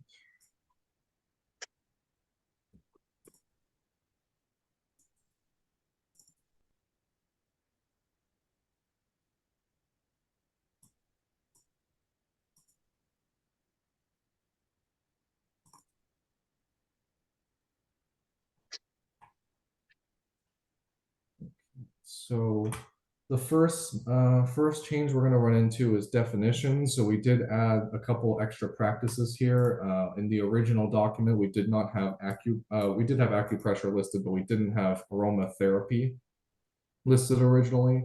We have seen an increase in aromatherapy provision here in Wakefield. It's a practice that still requires contact, despite the name being aromatherapy. So we wanted to include that in body work, just due to there still being a potential for spread of disease. Huh. And then we'll keep moving forward. We do make a couple of corrections to some of the definitions, but those are mainly more grammatical. Nothing content wise we changed. Mhm. We're moving forward here.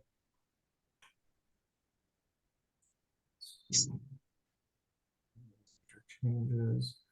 In the section requiring, okay, so right here, we also remove student and apprentice, as you'll see, just because we are doing away with the student apprentice section from before, just because there is really no regulations around that. There are no standards for us to follow.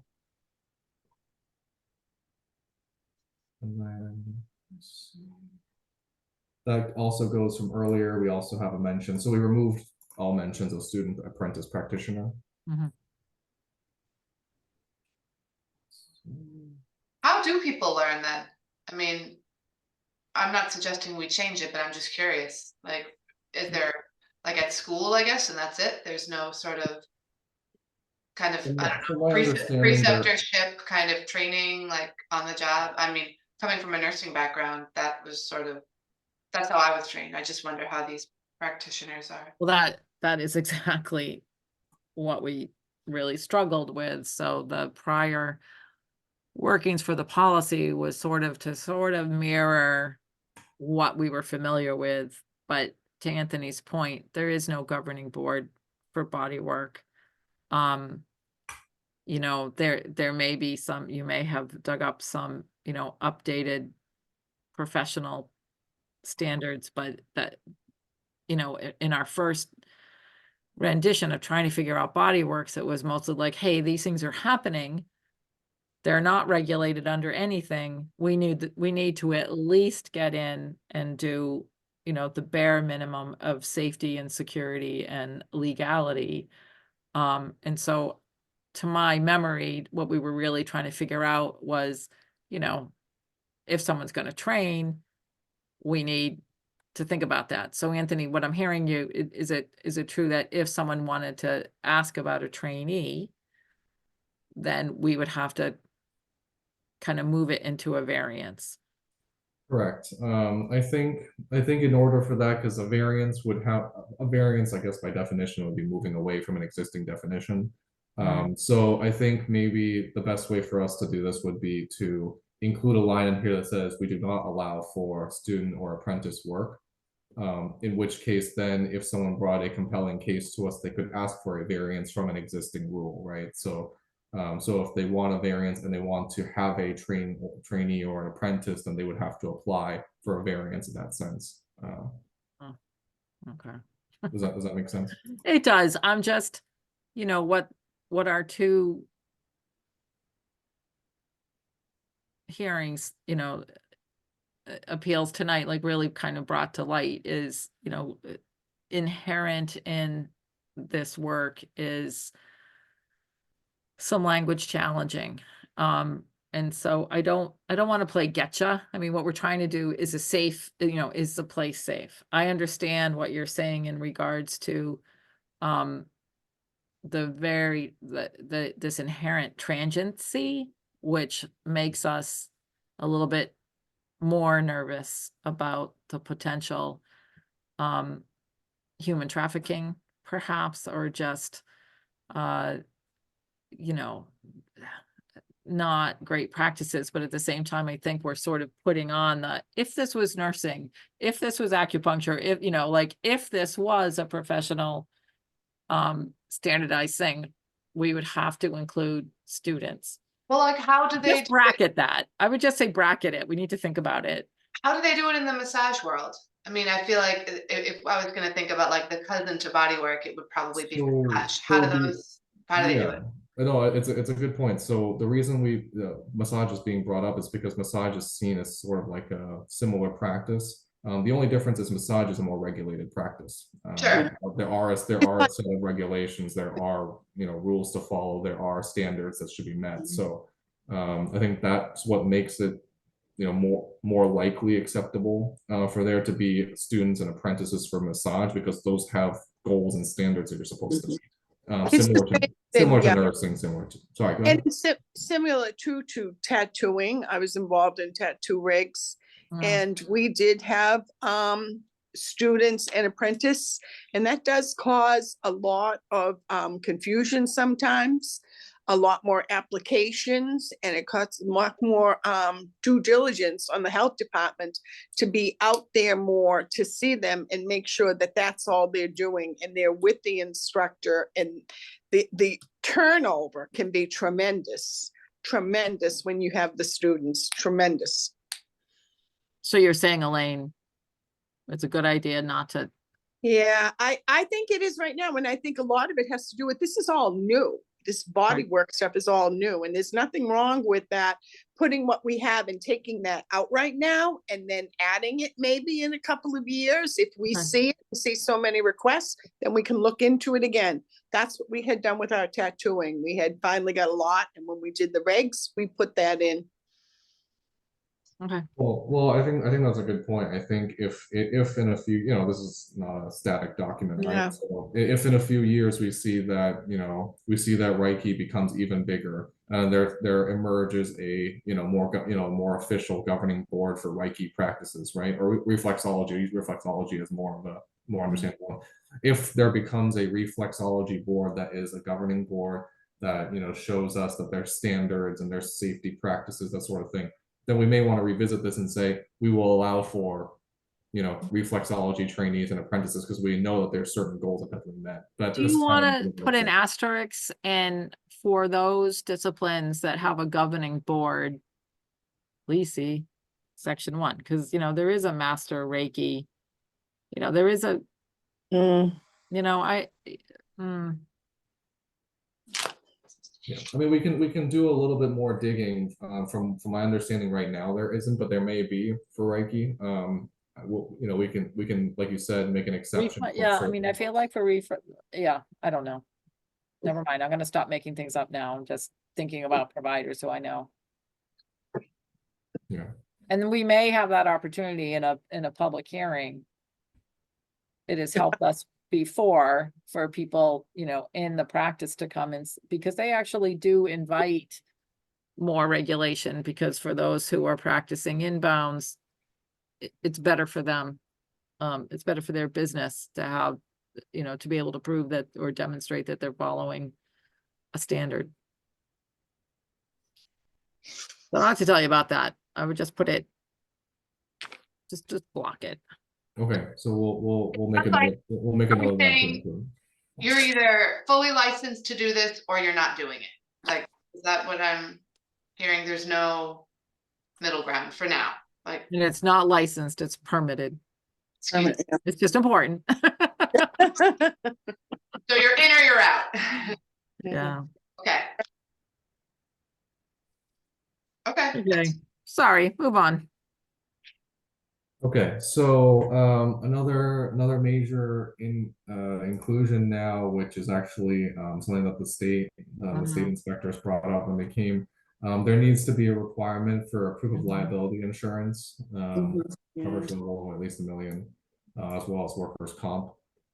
That's similar to other practices. We just require that of food establishments. We require liability insurance, so that shouldn't be a huge change. This is just something that we're making more uniform across the board. The next major changes that we're going to require CPR certification. We're also going to require that one individual trained in CPR must be on site at all times during operating hours. This sort of falls under our attempt here with the regulations to mirror similar things to food establishments, as you'll see kind of throughout. We want there to be someone, the equivalent would be a PIC for food establishment, a person in charge. We want somebody there at all times that can demonstrate knowledge regarding safety and health, safe practices, and if they have multiple workers there, be able to monitor those as well. So that's the spirit under which we have this one individual trained in CPR must be on site at all times. Are we gonna require an AED? I was thinking that too. That would be something that we might want to consider. That wasn't in our. Do that wasn't in our we, vision. do we require those in restaurants? No, I do No. not believe so right now, no. Okay. Or hotels. They don't require them in hotels? Ran into that at a conference last year, we were told. Wow, okay. Mm. All Okay. right, Just so schools. CPR, you have to call Yeah. 911. I mean, I don't want to go undue and, add on expenses to Yeah. these people I who are think trying the to pass. CPR is good, and then, you Okay. can suggest to them about having an AED. They may want one. Okay, Okay. So another inclusion right now that we don't have currently is let's see if I can find it.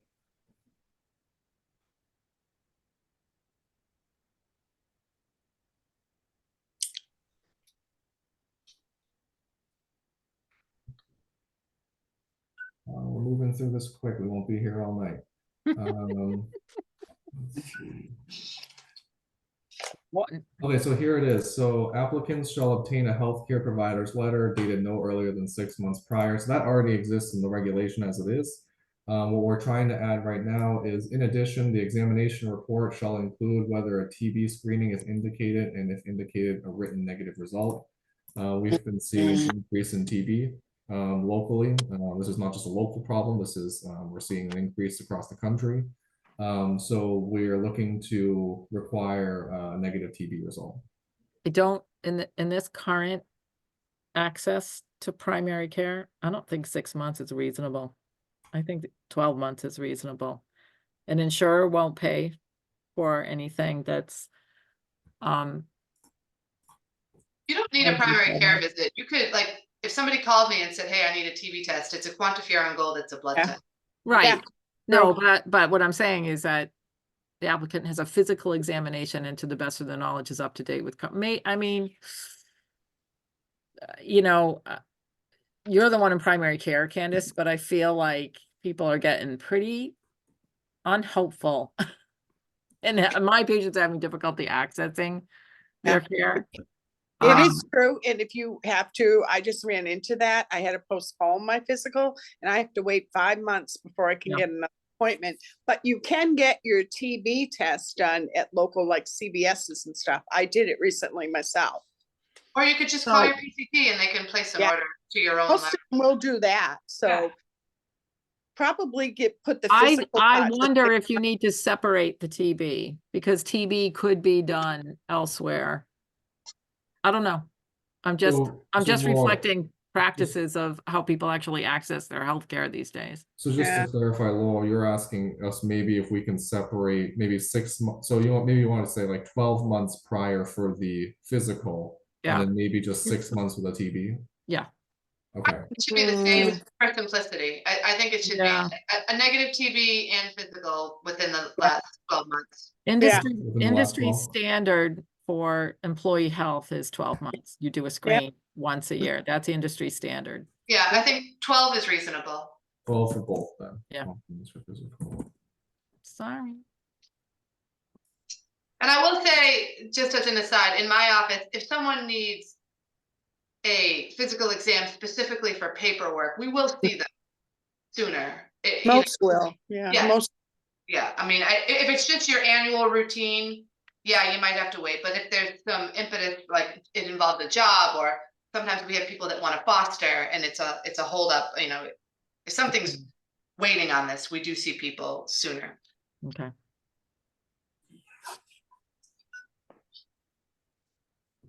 Okay, so I have that attached now.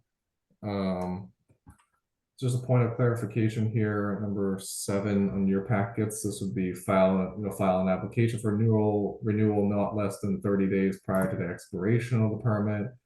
And then this section is more of a clarification. A bodywork practitioner shall provide provide the department a completed renewal application, Massachusetts physician's letter as specified in 6.5.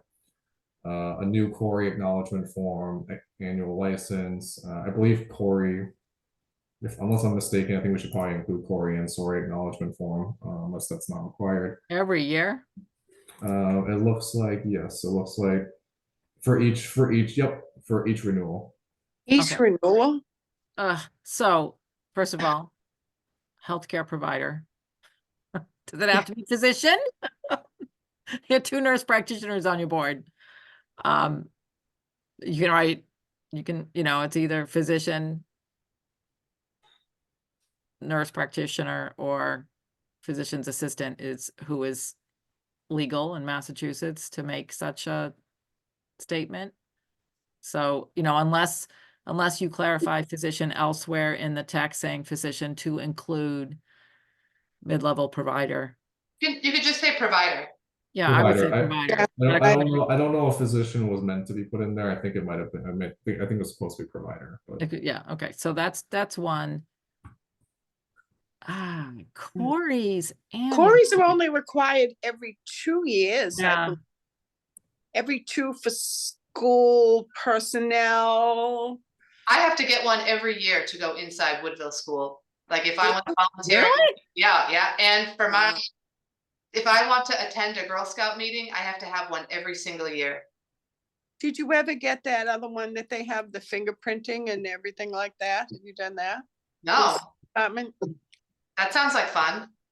we had to do it. I had to do it for all my school nurses and us. I know it seems somewhat stringent in the sense that we're requiring it every year. Some establishments do. We run the risk of generalizing these businesses. We're not trying to do that. I mean, we have legitimate businesses that are practicing body work, but at the same time, it's difficult to separate because there is an active risk of human trafficking. I know. To some of these businesses. I know. So the only reason this is so stringent is because of that risk. And so I know. I know it's going to be difficult. I know it's going to be, but at the same time, we are at an increased risk. So I'm a little bit hesitant to make it just every 2 years. Well, let's leave it every 1 year. And like we say, if you run into a problem or when we have the public hearing, we may hear from them what they've done before in the past. The other might be the Corey is in. We haven't heard back, but we also have to be prepared as a department as to how to instruct people to go about getting their Corey. Well, so the Corey acknowledgement form is sent. Cindy's still here, right? So the Corey acknowledgement form is sent in to allow Cindy. You have to give permission for somebody to go and check for changes, and so it's not a particularly strenuous process. Oh, good. Okay. Yeah. They'll charge you a fortune in nursing school, but okay. They can run it themselves. Correct. They can run it themselves, or they can give Cindy permission, or give anybody permission to run the Corey for them. It's easy. It's an easy submittal. Oh, good. Thank you, Cindy. Okay. Good to know that. You're welcome. So, We should put in the column of these things, like in the, how much admin time every one of these comments requires. well, that's what we're saying. Some of these regulations, we don't make these changes for fun because Right, I know. they will eat into a lot of time. Yep. Another change that we're looking at right now is any body work practitioner permit. This is supposed to be very explicit right here in terms of any permits not renewed by the 31st day of December of the present year shall be administratively suspended. This is more under enforcement, but this is, this gets to some of what we talked about tonight is, we don't want another repeat of operating without a permit. This goes for other establishments as well, other types of establishments.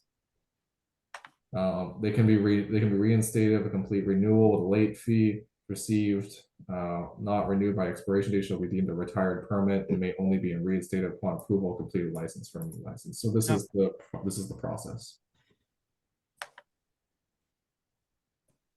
Okay, so.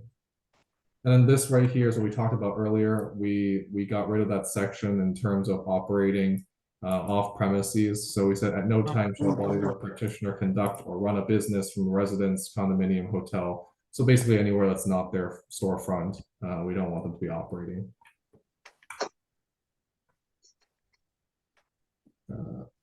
Laurel, you're still good?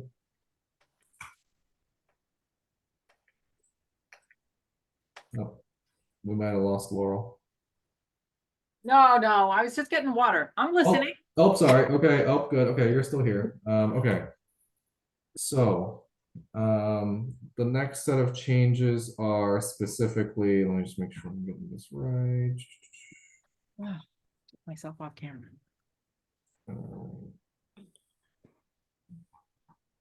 So next set of changes are here. All rooms used for body work shall be equipped with a door and have at least 70 square feet of floor space. All rooms used for body work shall not have doors with locks or be capable of being locked in any way. We've established time frame for being open. So we're saying establishment must remain closed between the hour of 10 p.m. to 8 a.m. So their effective operating hours can be between 8 and 10, 8 a.m. to 10 p.m.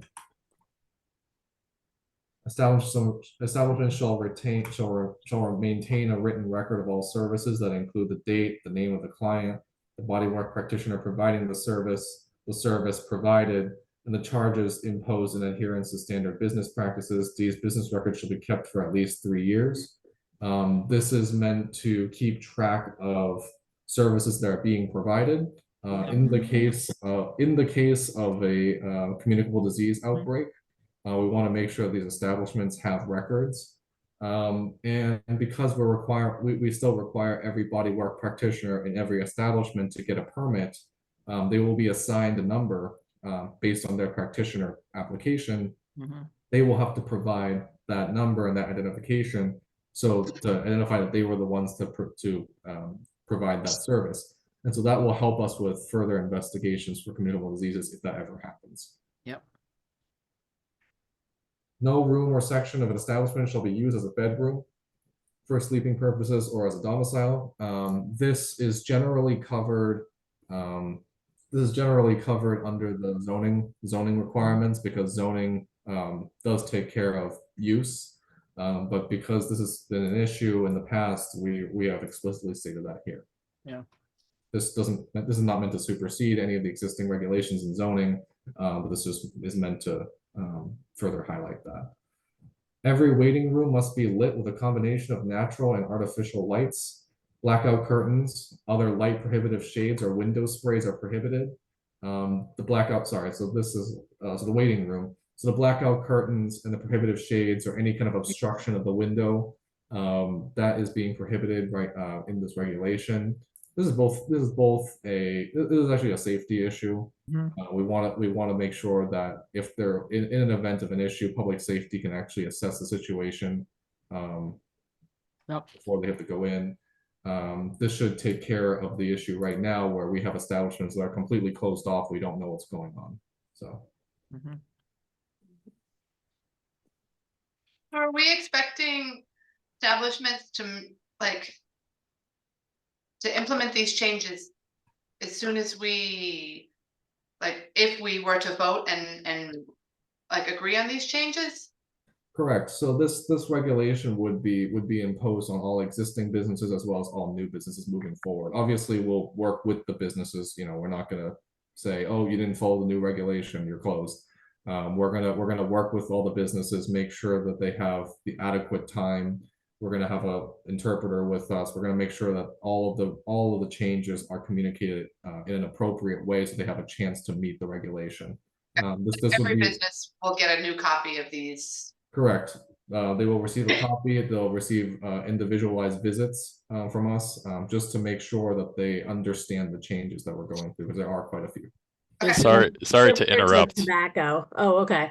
Sorry to interrupt, but I also added in a chapter transitional rules that states that all present bodywork establishments will have up to 60 days to transition to the new regulations. Oh, thank you. Yep.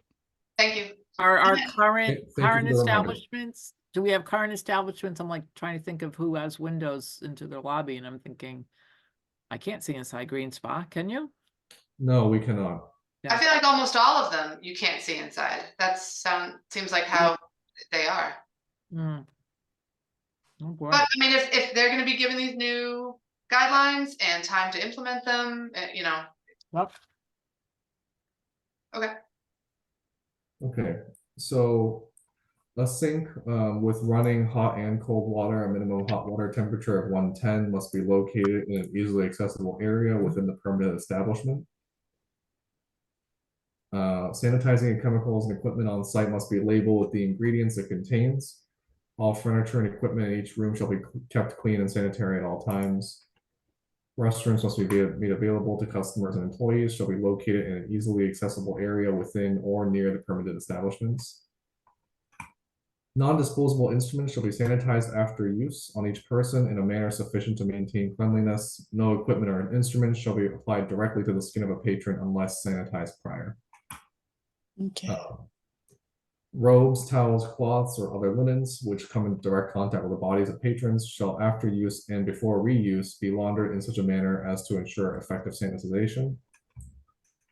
Non-latex gloves must be available on site. If latex containing products are to be used, a sign shall be conspicuously posted saying all clients are advised that latex containing products are in use. No items of sexual nature may be stored or displayed within the establishment or on the grounds. Establishments shall install a shower or other amenities that would shall not install a shower or other amenities that would allow the employees of such an establishment to live at the facility. Mhm. An establishment must comply with the town of Wakefield zoning requirements, which gets back to an earlier use issue.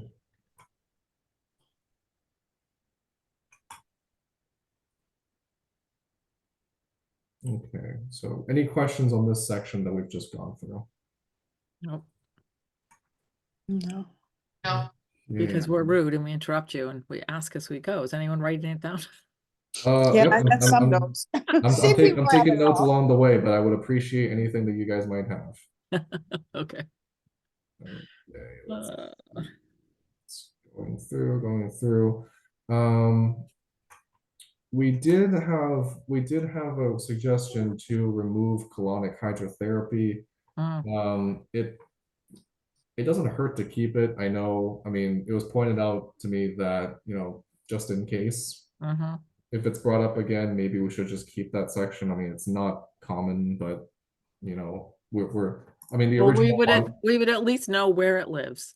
correct, yes. So You maybe know, so, you maybe know, it'd be a good idea just we to have an keep it. understanding that some things in regs are obsolete, but it's also like, you know, you never know what's gonna come back in style, so, Like our horse regulations, right? yeah. Yes. So I swear anything that has to do with colonic just shouldn't be happening in anything other than a medical facility. I would agree with you.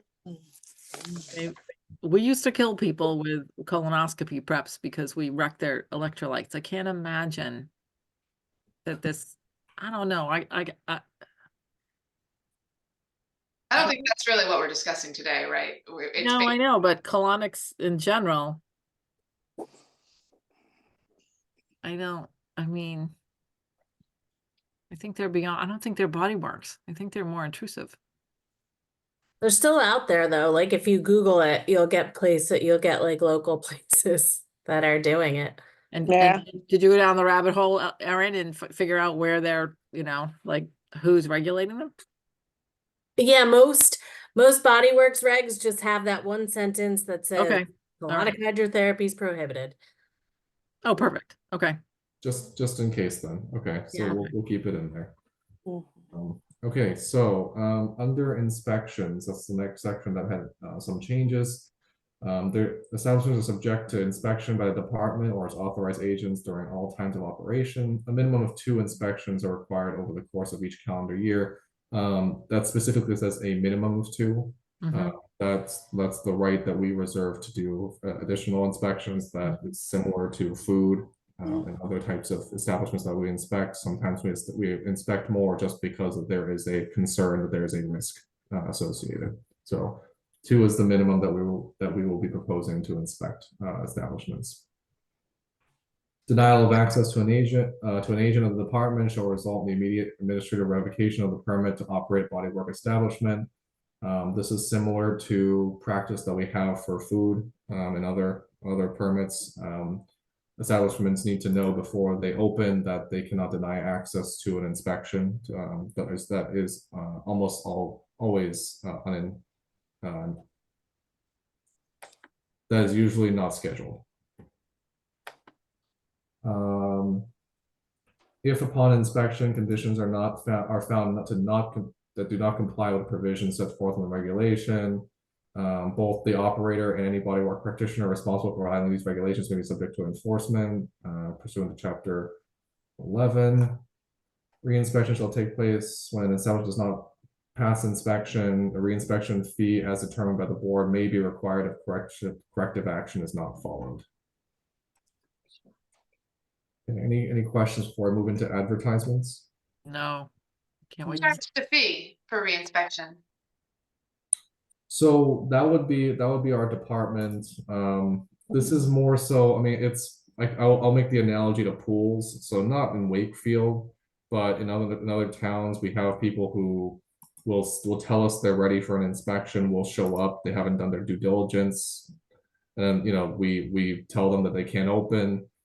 We come back, same issues or other new issues have arisen. They haven't done their job. So this reinspection fee is actually more of like on a case by case. If it's like a chronic issue that they keep showing the same thing, that we may charge a fee to keep going back, just because it takes up a lot of our administrative time as well as our inspector time to go out and do this. They should have an understanding of the regulation and they should have everything ready when we get there. If they have kind of the same issues that arise over and over, then we may put a reinspection fee.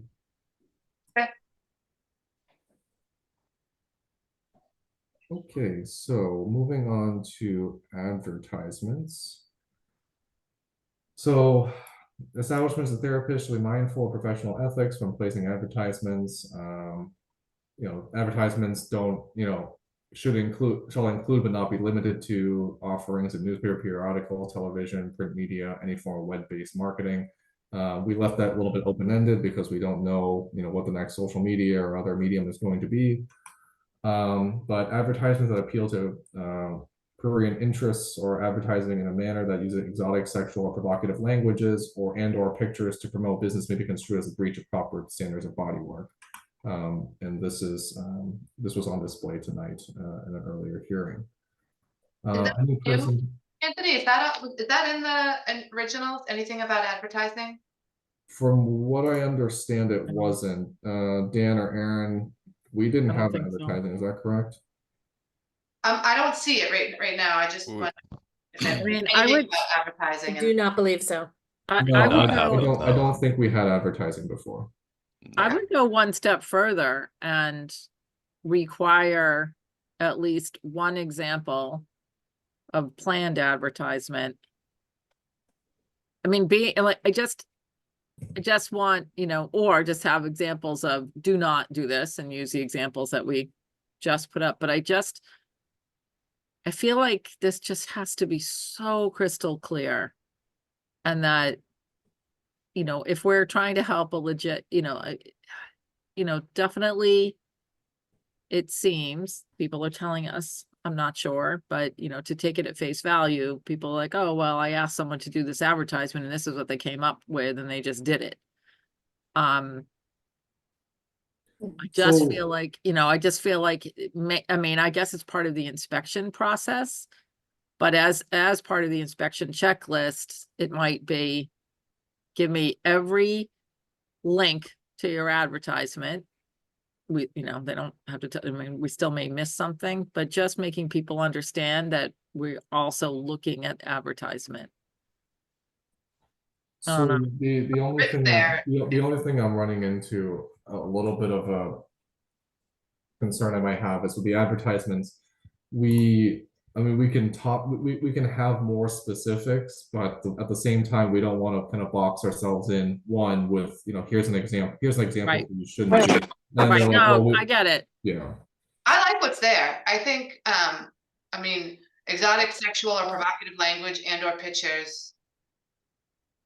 Yeah, I think it, like, I wish that was in these regs before our meeting tonight. well, and I think part of it is I had a little bit of a problem with, or what we'll said earlier in terms of the reasoning behind, oh, well, you know, we just paid somebody to. Right, no, I agree. Right, I mean, it's when you sign, when you go Yep. to apply for a permit, what you're doing essentially is signing a contract with the town, right? You're saying, Right. in good faith, I have understood all of these regulations that go Right. along with my line of work. You know, I understand that there's a Yep. language barrier, but you know, the same could be said about like food, right? And so Yep. if we have a restaurant come in and that there is a language barrier, we work very hard to make sure that we communicate with them in a way that makes sense. Mhm.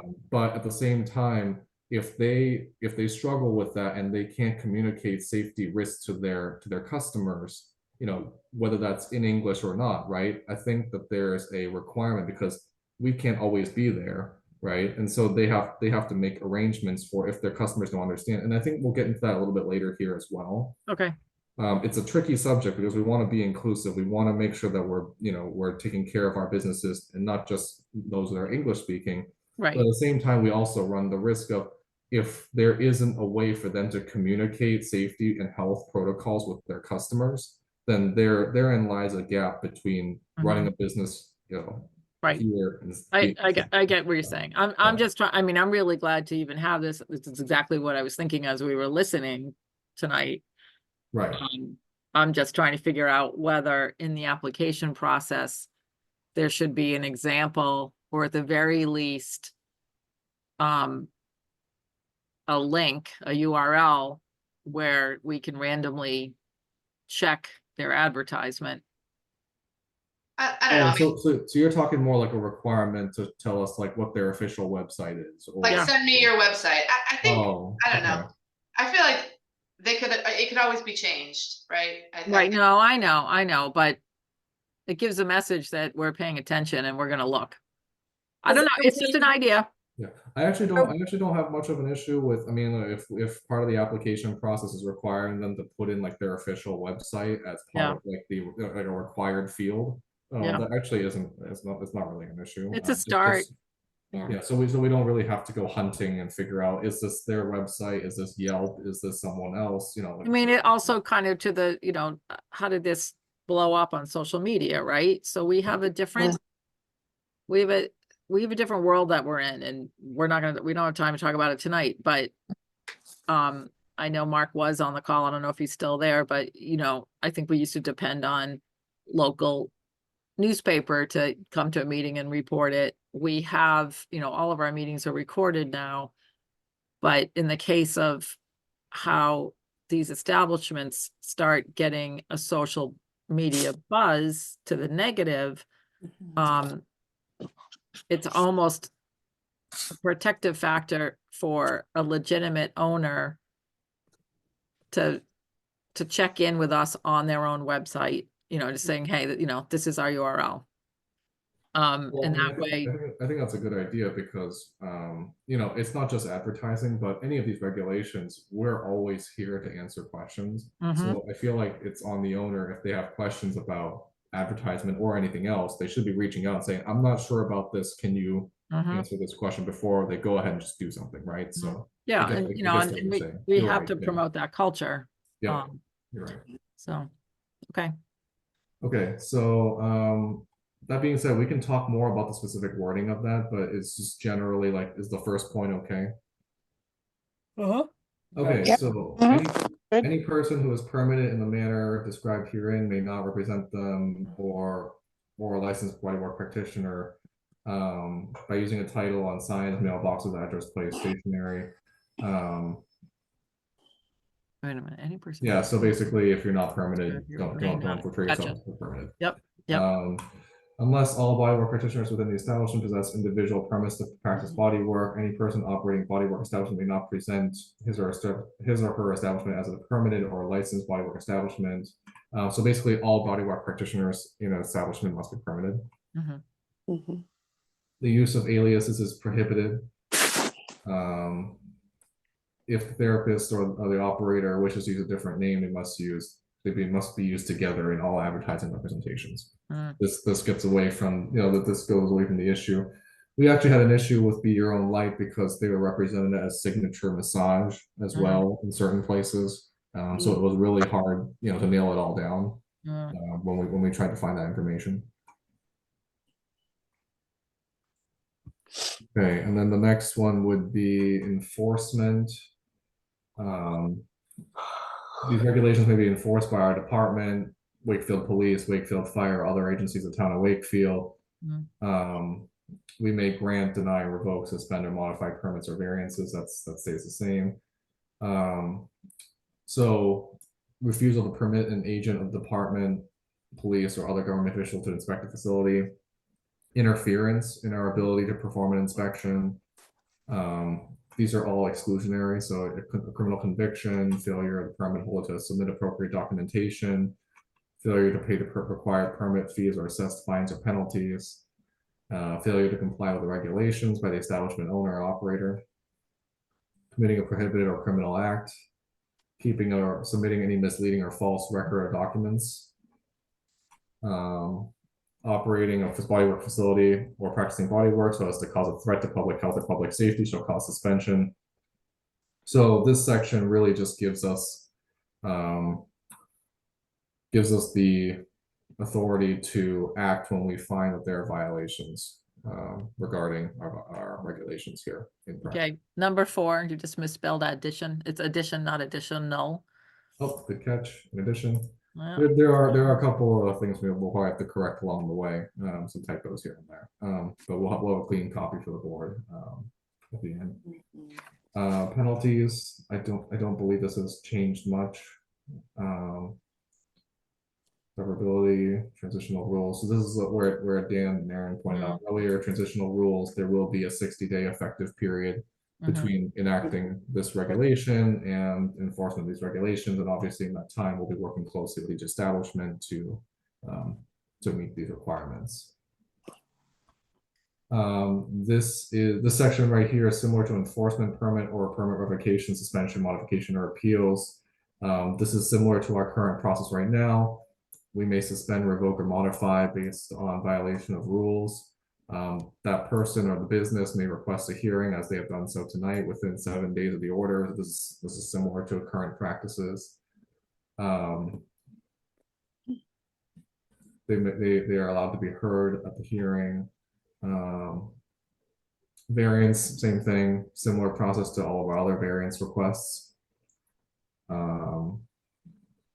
And reciprocity. So this is if they have a permit to practice body work in another municipality in the Commonwealth, they may be qualified for a permit in town of Wakefield without further evaluation. Really? But this is provided that the original municipality has a comparable regulatory standard. Yeah, so what's the reality of that? I mean, I think people are getting better at having standards. I think they've been growing. We were like, there were like 4 others in the state when we did our first round, if that. Well, so I think the important note here is provided that the original municipality has a comparable regulatory standard. There are still municipalities that don't have regulations at all. There are some that are similar to us and are still improving. So this gives us a little bit of leeway in terms of making a judgment call. If the regulations from whichever municipality they're coming from are extremely bare or just don't have the necessary information, then we have the choice to require them to provide a full application with us. And are we gonna be checking on that? Like, are we gonna be, if they're applying and they have a bodywork permit from a different place, are we gonna be checking that place's?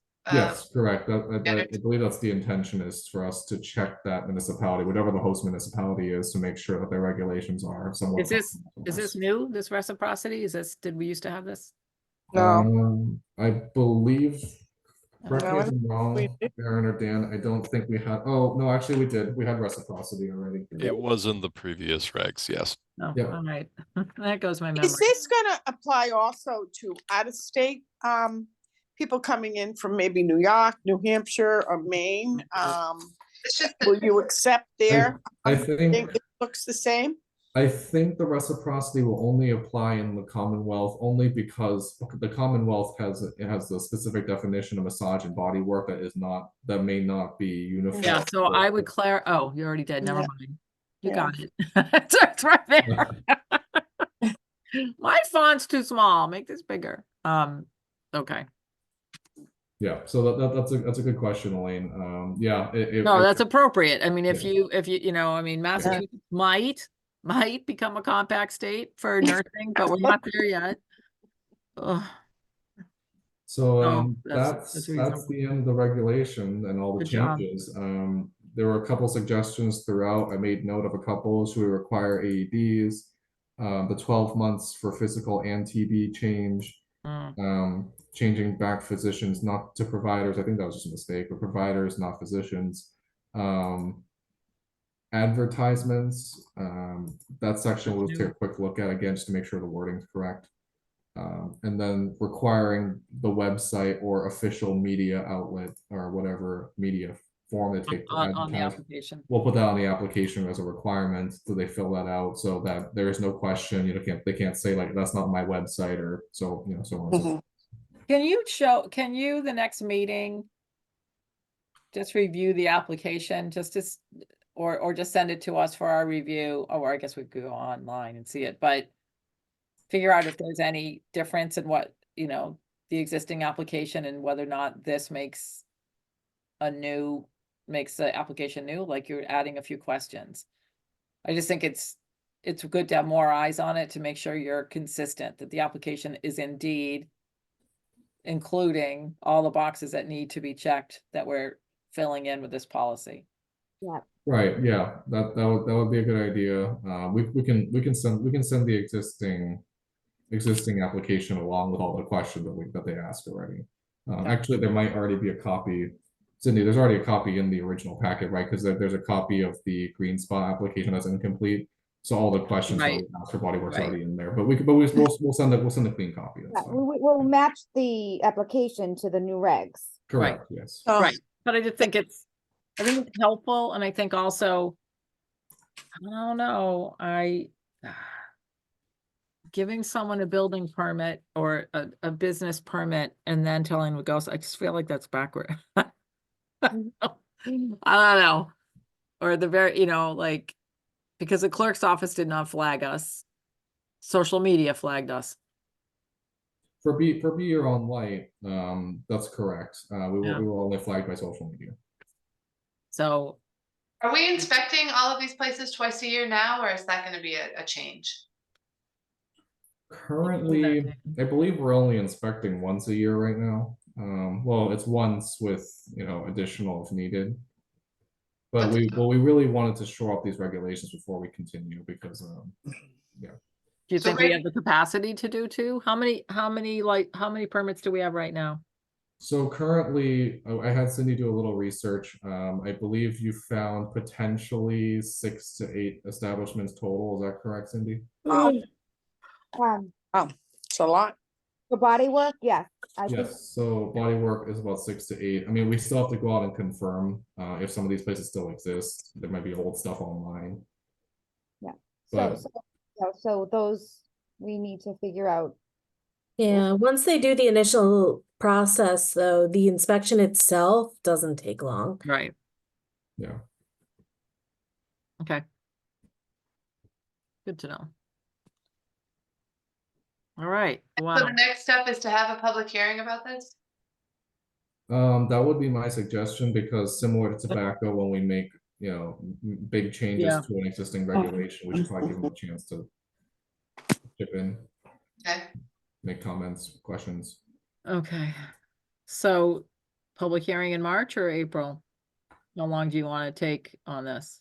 I would like to get this done sooner rather than later because I want to start the process of the 60 days, training and then get them permitted as soon as possible, so we don't let this kind of linger on. Okay, so, including comments made in today's continuance on the appeal, it looks like we have a loophole in a variance must be applied for with the initial application. Well, so Or what? I mean, what do we want to do? Do we have, so I think where do you want to put variance? Yeah, so I wanted to kind of clarify earlier. I think there was some confusion with the variance. So I mean, he brought up the attorney brought up the variance, but tonight we weren't discussing their new application, because a variance would apply to either a new application Right. or to an existing application holder. Tonight we were just discussing the notification. I mean, the No, notice. I understood that, but Yeah, so Right. I think, a variance, I mean, that's consistent across the board for any other establishment that would require you to first have a permit or you're applying for a permit. So, Yeah, it would depend what they're asking for a variance for, right? It's not like a variance for a mop sink, like, That was unclear to me. What was? the but that was what Yeah. I don't know he if they was- know yet he what they're was gonna be pointing asking out, for a it variance seemed for. to me that he was pointing out that we had a gray area and that he could just talk about a variance. And it's like, we're not talking about a Sure. right, variance right but I now. think he just didn't understand a true definition of a variance is, there's an existing rule that you're trying to get basically an Yes, well, exception he for. presented himself as knowing what he was talking about. So, Right. So I think that's what was confusing earlier. I mean, again, I understand the BCC, I understand the sending of lists, but I mean, it's a standard practice that we've always had in terms of consistency. I mean, all of our other permit holders have had no issue receiving this. They've had the same email since 2019. They've been late before. But to say that they didn't receive the email, even though they've been receiving it since 2019, is Mhm. somewhat ridiculous to me. I think that you'll be able to show that in a second. You just have the IT team show that Well, that email absolutely, was yeah. sent. I Like, just, that's done. Like, I think Yeah. once you have the proof for him, he's going to see why we were not really too keen on the variance, but we gave them the benefit of the doubt, and we want to make sure that we're right, and the proof that we have, we can present to them. sure. Yeah, I- that makes sense. I think it was the best way to go. I just don't think tonight I even fully grasped what the variance. no, thing- me either. It was just like, you I can't, I mean, a variance should be, so so this is just, I'm not gonna ever have this conversation again, but What do you if mean? someone else has this conversation again, then I feel like, we should make it should add clear that something in any there. variance must be submitted in writing. prior Like- to the hearing? Like, in their second application, did they put a variance No. request? Well, And and we can actually- put something that's similar to the housing code, right? That's saying like granting a variance really takes away from the mission of these regulations in general. Yeah, So, that's true. Yeah. They're Yeah. carefully considered and not really granted very often. Mhm. Yeah, I think that'd be appropriate. That's a good way to do it, Erin. And there was communication between the attorney and I before this meeting. The attorney had reached out and requested documents, but had failed to mention that they were interested in filing for a variance. Right. So Yeah, that was just bogus. I was like, what are Yeah. you talking about? Yeah. Oh, Okay. okay. All right. So moving right along, are we done with this part of the conversation? we are. All right. So Health director's report? yes, Yes, so the health. I will director's report- defer the discussion of communication. I can't even remember what. Well, no, I do, but I will finesse it for Okay. March. Yeah, so the health director's report, it only includes these two establishments. Okay. And then the only other one was that Fangs had a grease fire, a mini grease fire. This would be 2 weeks ago. We did an extensive inspection with them, fire responded, all that.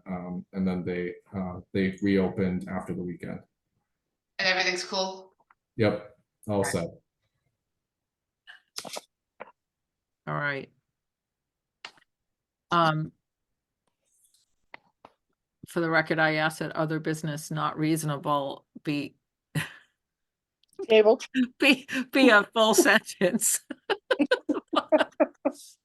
But you know, busy is. So, and does anybody have any other business that we had not included since the posting of the agenda? No. Okay. Seeing none. Can we look at our calendars for next meeting? We talking 13 or 27? Elaine, 20 is not gonna work for you? Of what, March? No, I'm not, I'm gone from the 12th to the 26th. Oh, so the 13th doesn't do it No. either. So the 27th it is. Okay, Yeah, I'm sorry. I would right. say, yeah, but if I have trouble, picking anything up, I'm gonna be out of state. Okay. fine. Can we just look at April, because if town elections are election The I believe 23rd? it was the 23rd. 23rd. So if we Yeah. meet as a board, is there any possibility that we can meet on the 17th, which is when we should, Yeah. the third Wednesday? It's okay with me. That's school vacation, I think, is it? It is, yeah, it Yeah. is. I feel like that's our trend. It's school vacation right now too. Oh, I know. Can fix that next year. So let's, yeah, so then the next two meetings, March 27th, the one after that will be April 17th. Town elections are the 23rd. Town meeting is the 29th. Things that we didn't discuss, budget. Do we have any dates where we have to go before FinCom? Anthony? I was told that our dates would be later in March. FinCom and Town Council. Okay, so just let us know, because it may happen before our next meeting. So just let me know. Correct, yeah. I don't have any, I don't know of any solid dates yet. Okay. Do you plan on doing the, Laurel, on the hearing? Do you want to do that on the 27th prior to the Right. meeting? Well, it could be part of the meeting. So can you then give us, okay, so the to-do list from this meeting is to give Green Spa their attorney Jack, and also notify town council Mullen Yeah, that this appeal seems assertive. yep. I Um, will let Tom know. Yep. and so that can be the first thing on the agenda. If there's anything the thing that we pushed off the agenda is we're still trying to figure out whether or not we should talk about a different kind of model of operation for communication of concerning restaurant inspections or food establishments. And so what I had asked for was, just different models that different towns have. I think it's relevant as a tri-board to look at it, because I feel like we have similar concerns, but the Body Works did kind of become a hot issue and fast. So I don't know if we could fit that on the next two, within the next two, but those are the two things. So my only question is for the March 27th meeting, that's Yeah. gonna be a back-to-back public hearing, is that correct? I So know, public yeah. hearing for. Yeah, Okay. It'll be like today, right? I mean, no, I get it. Yeah, I just, and then, so maybe there can be an introduction, very much like, because it's not really a policy change, it's an operational change. We're not changing food inspection regs. Unless you include public communication. But I feel like that's not a policy. I feel like it's an operation decision that, that would be correct, yep. So those are the things. There's a wake up meeting next Tuesday. They're so busy, I don't know what to tell you. They do a lot of things. All right. Anybody want to go to bed? All right. Thank you, everyone. make a motion to close the meeting. I'll second to close the meeting. I concur. I, Gorville. I, Linehan. And Silva, aye. Okay, everybody, I'll see you before Easter. All right. Thank you very much, everybody.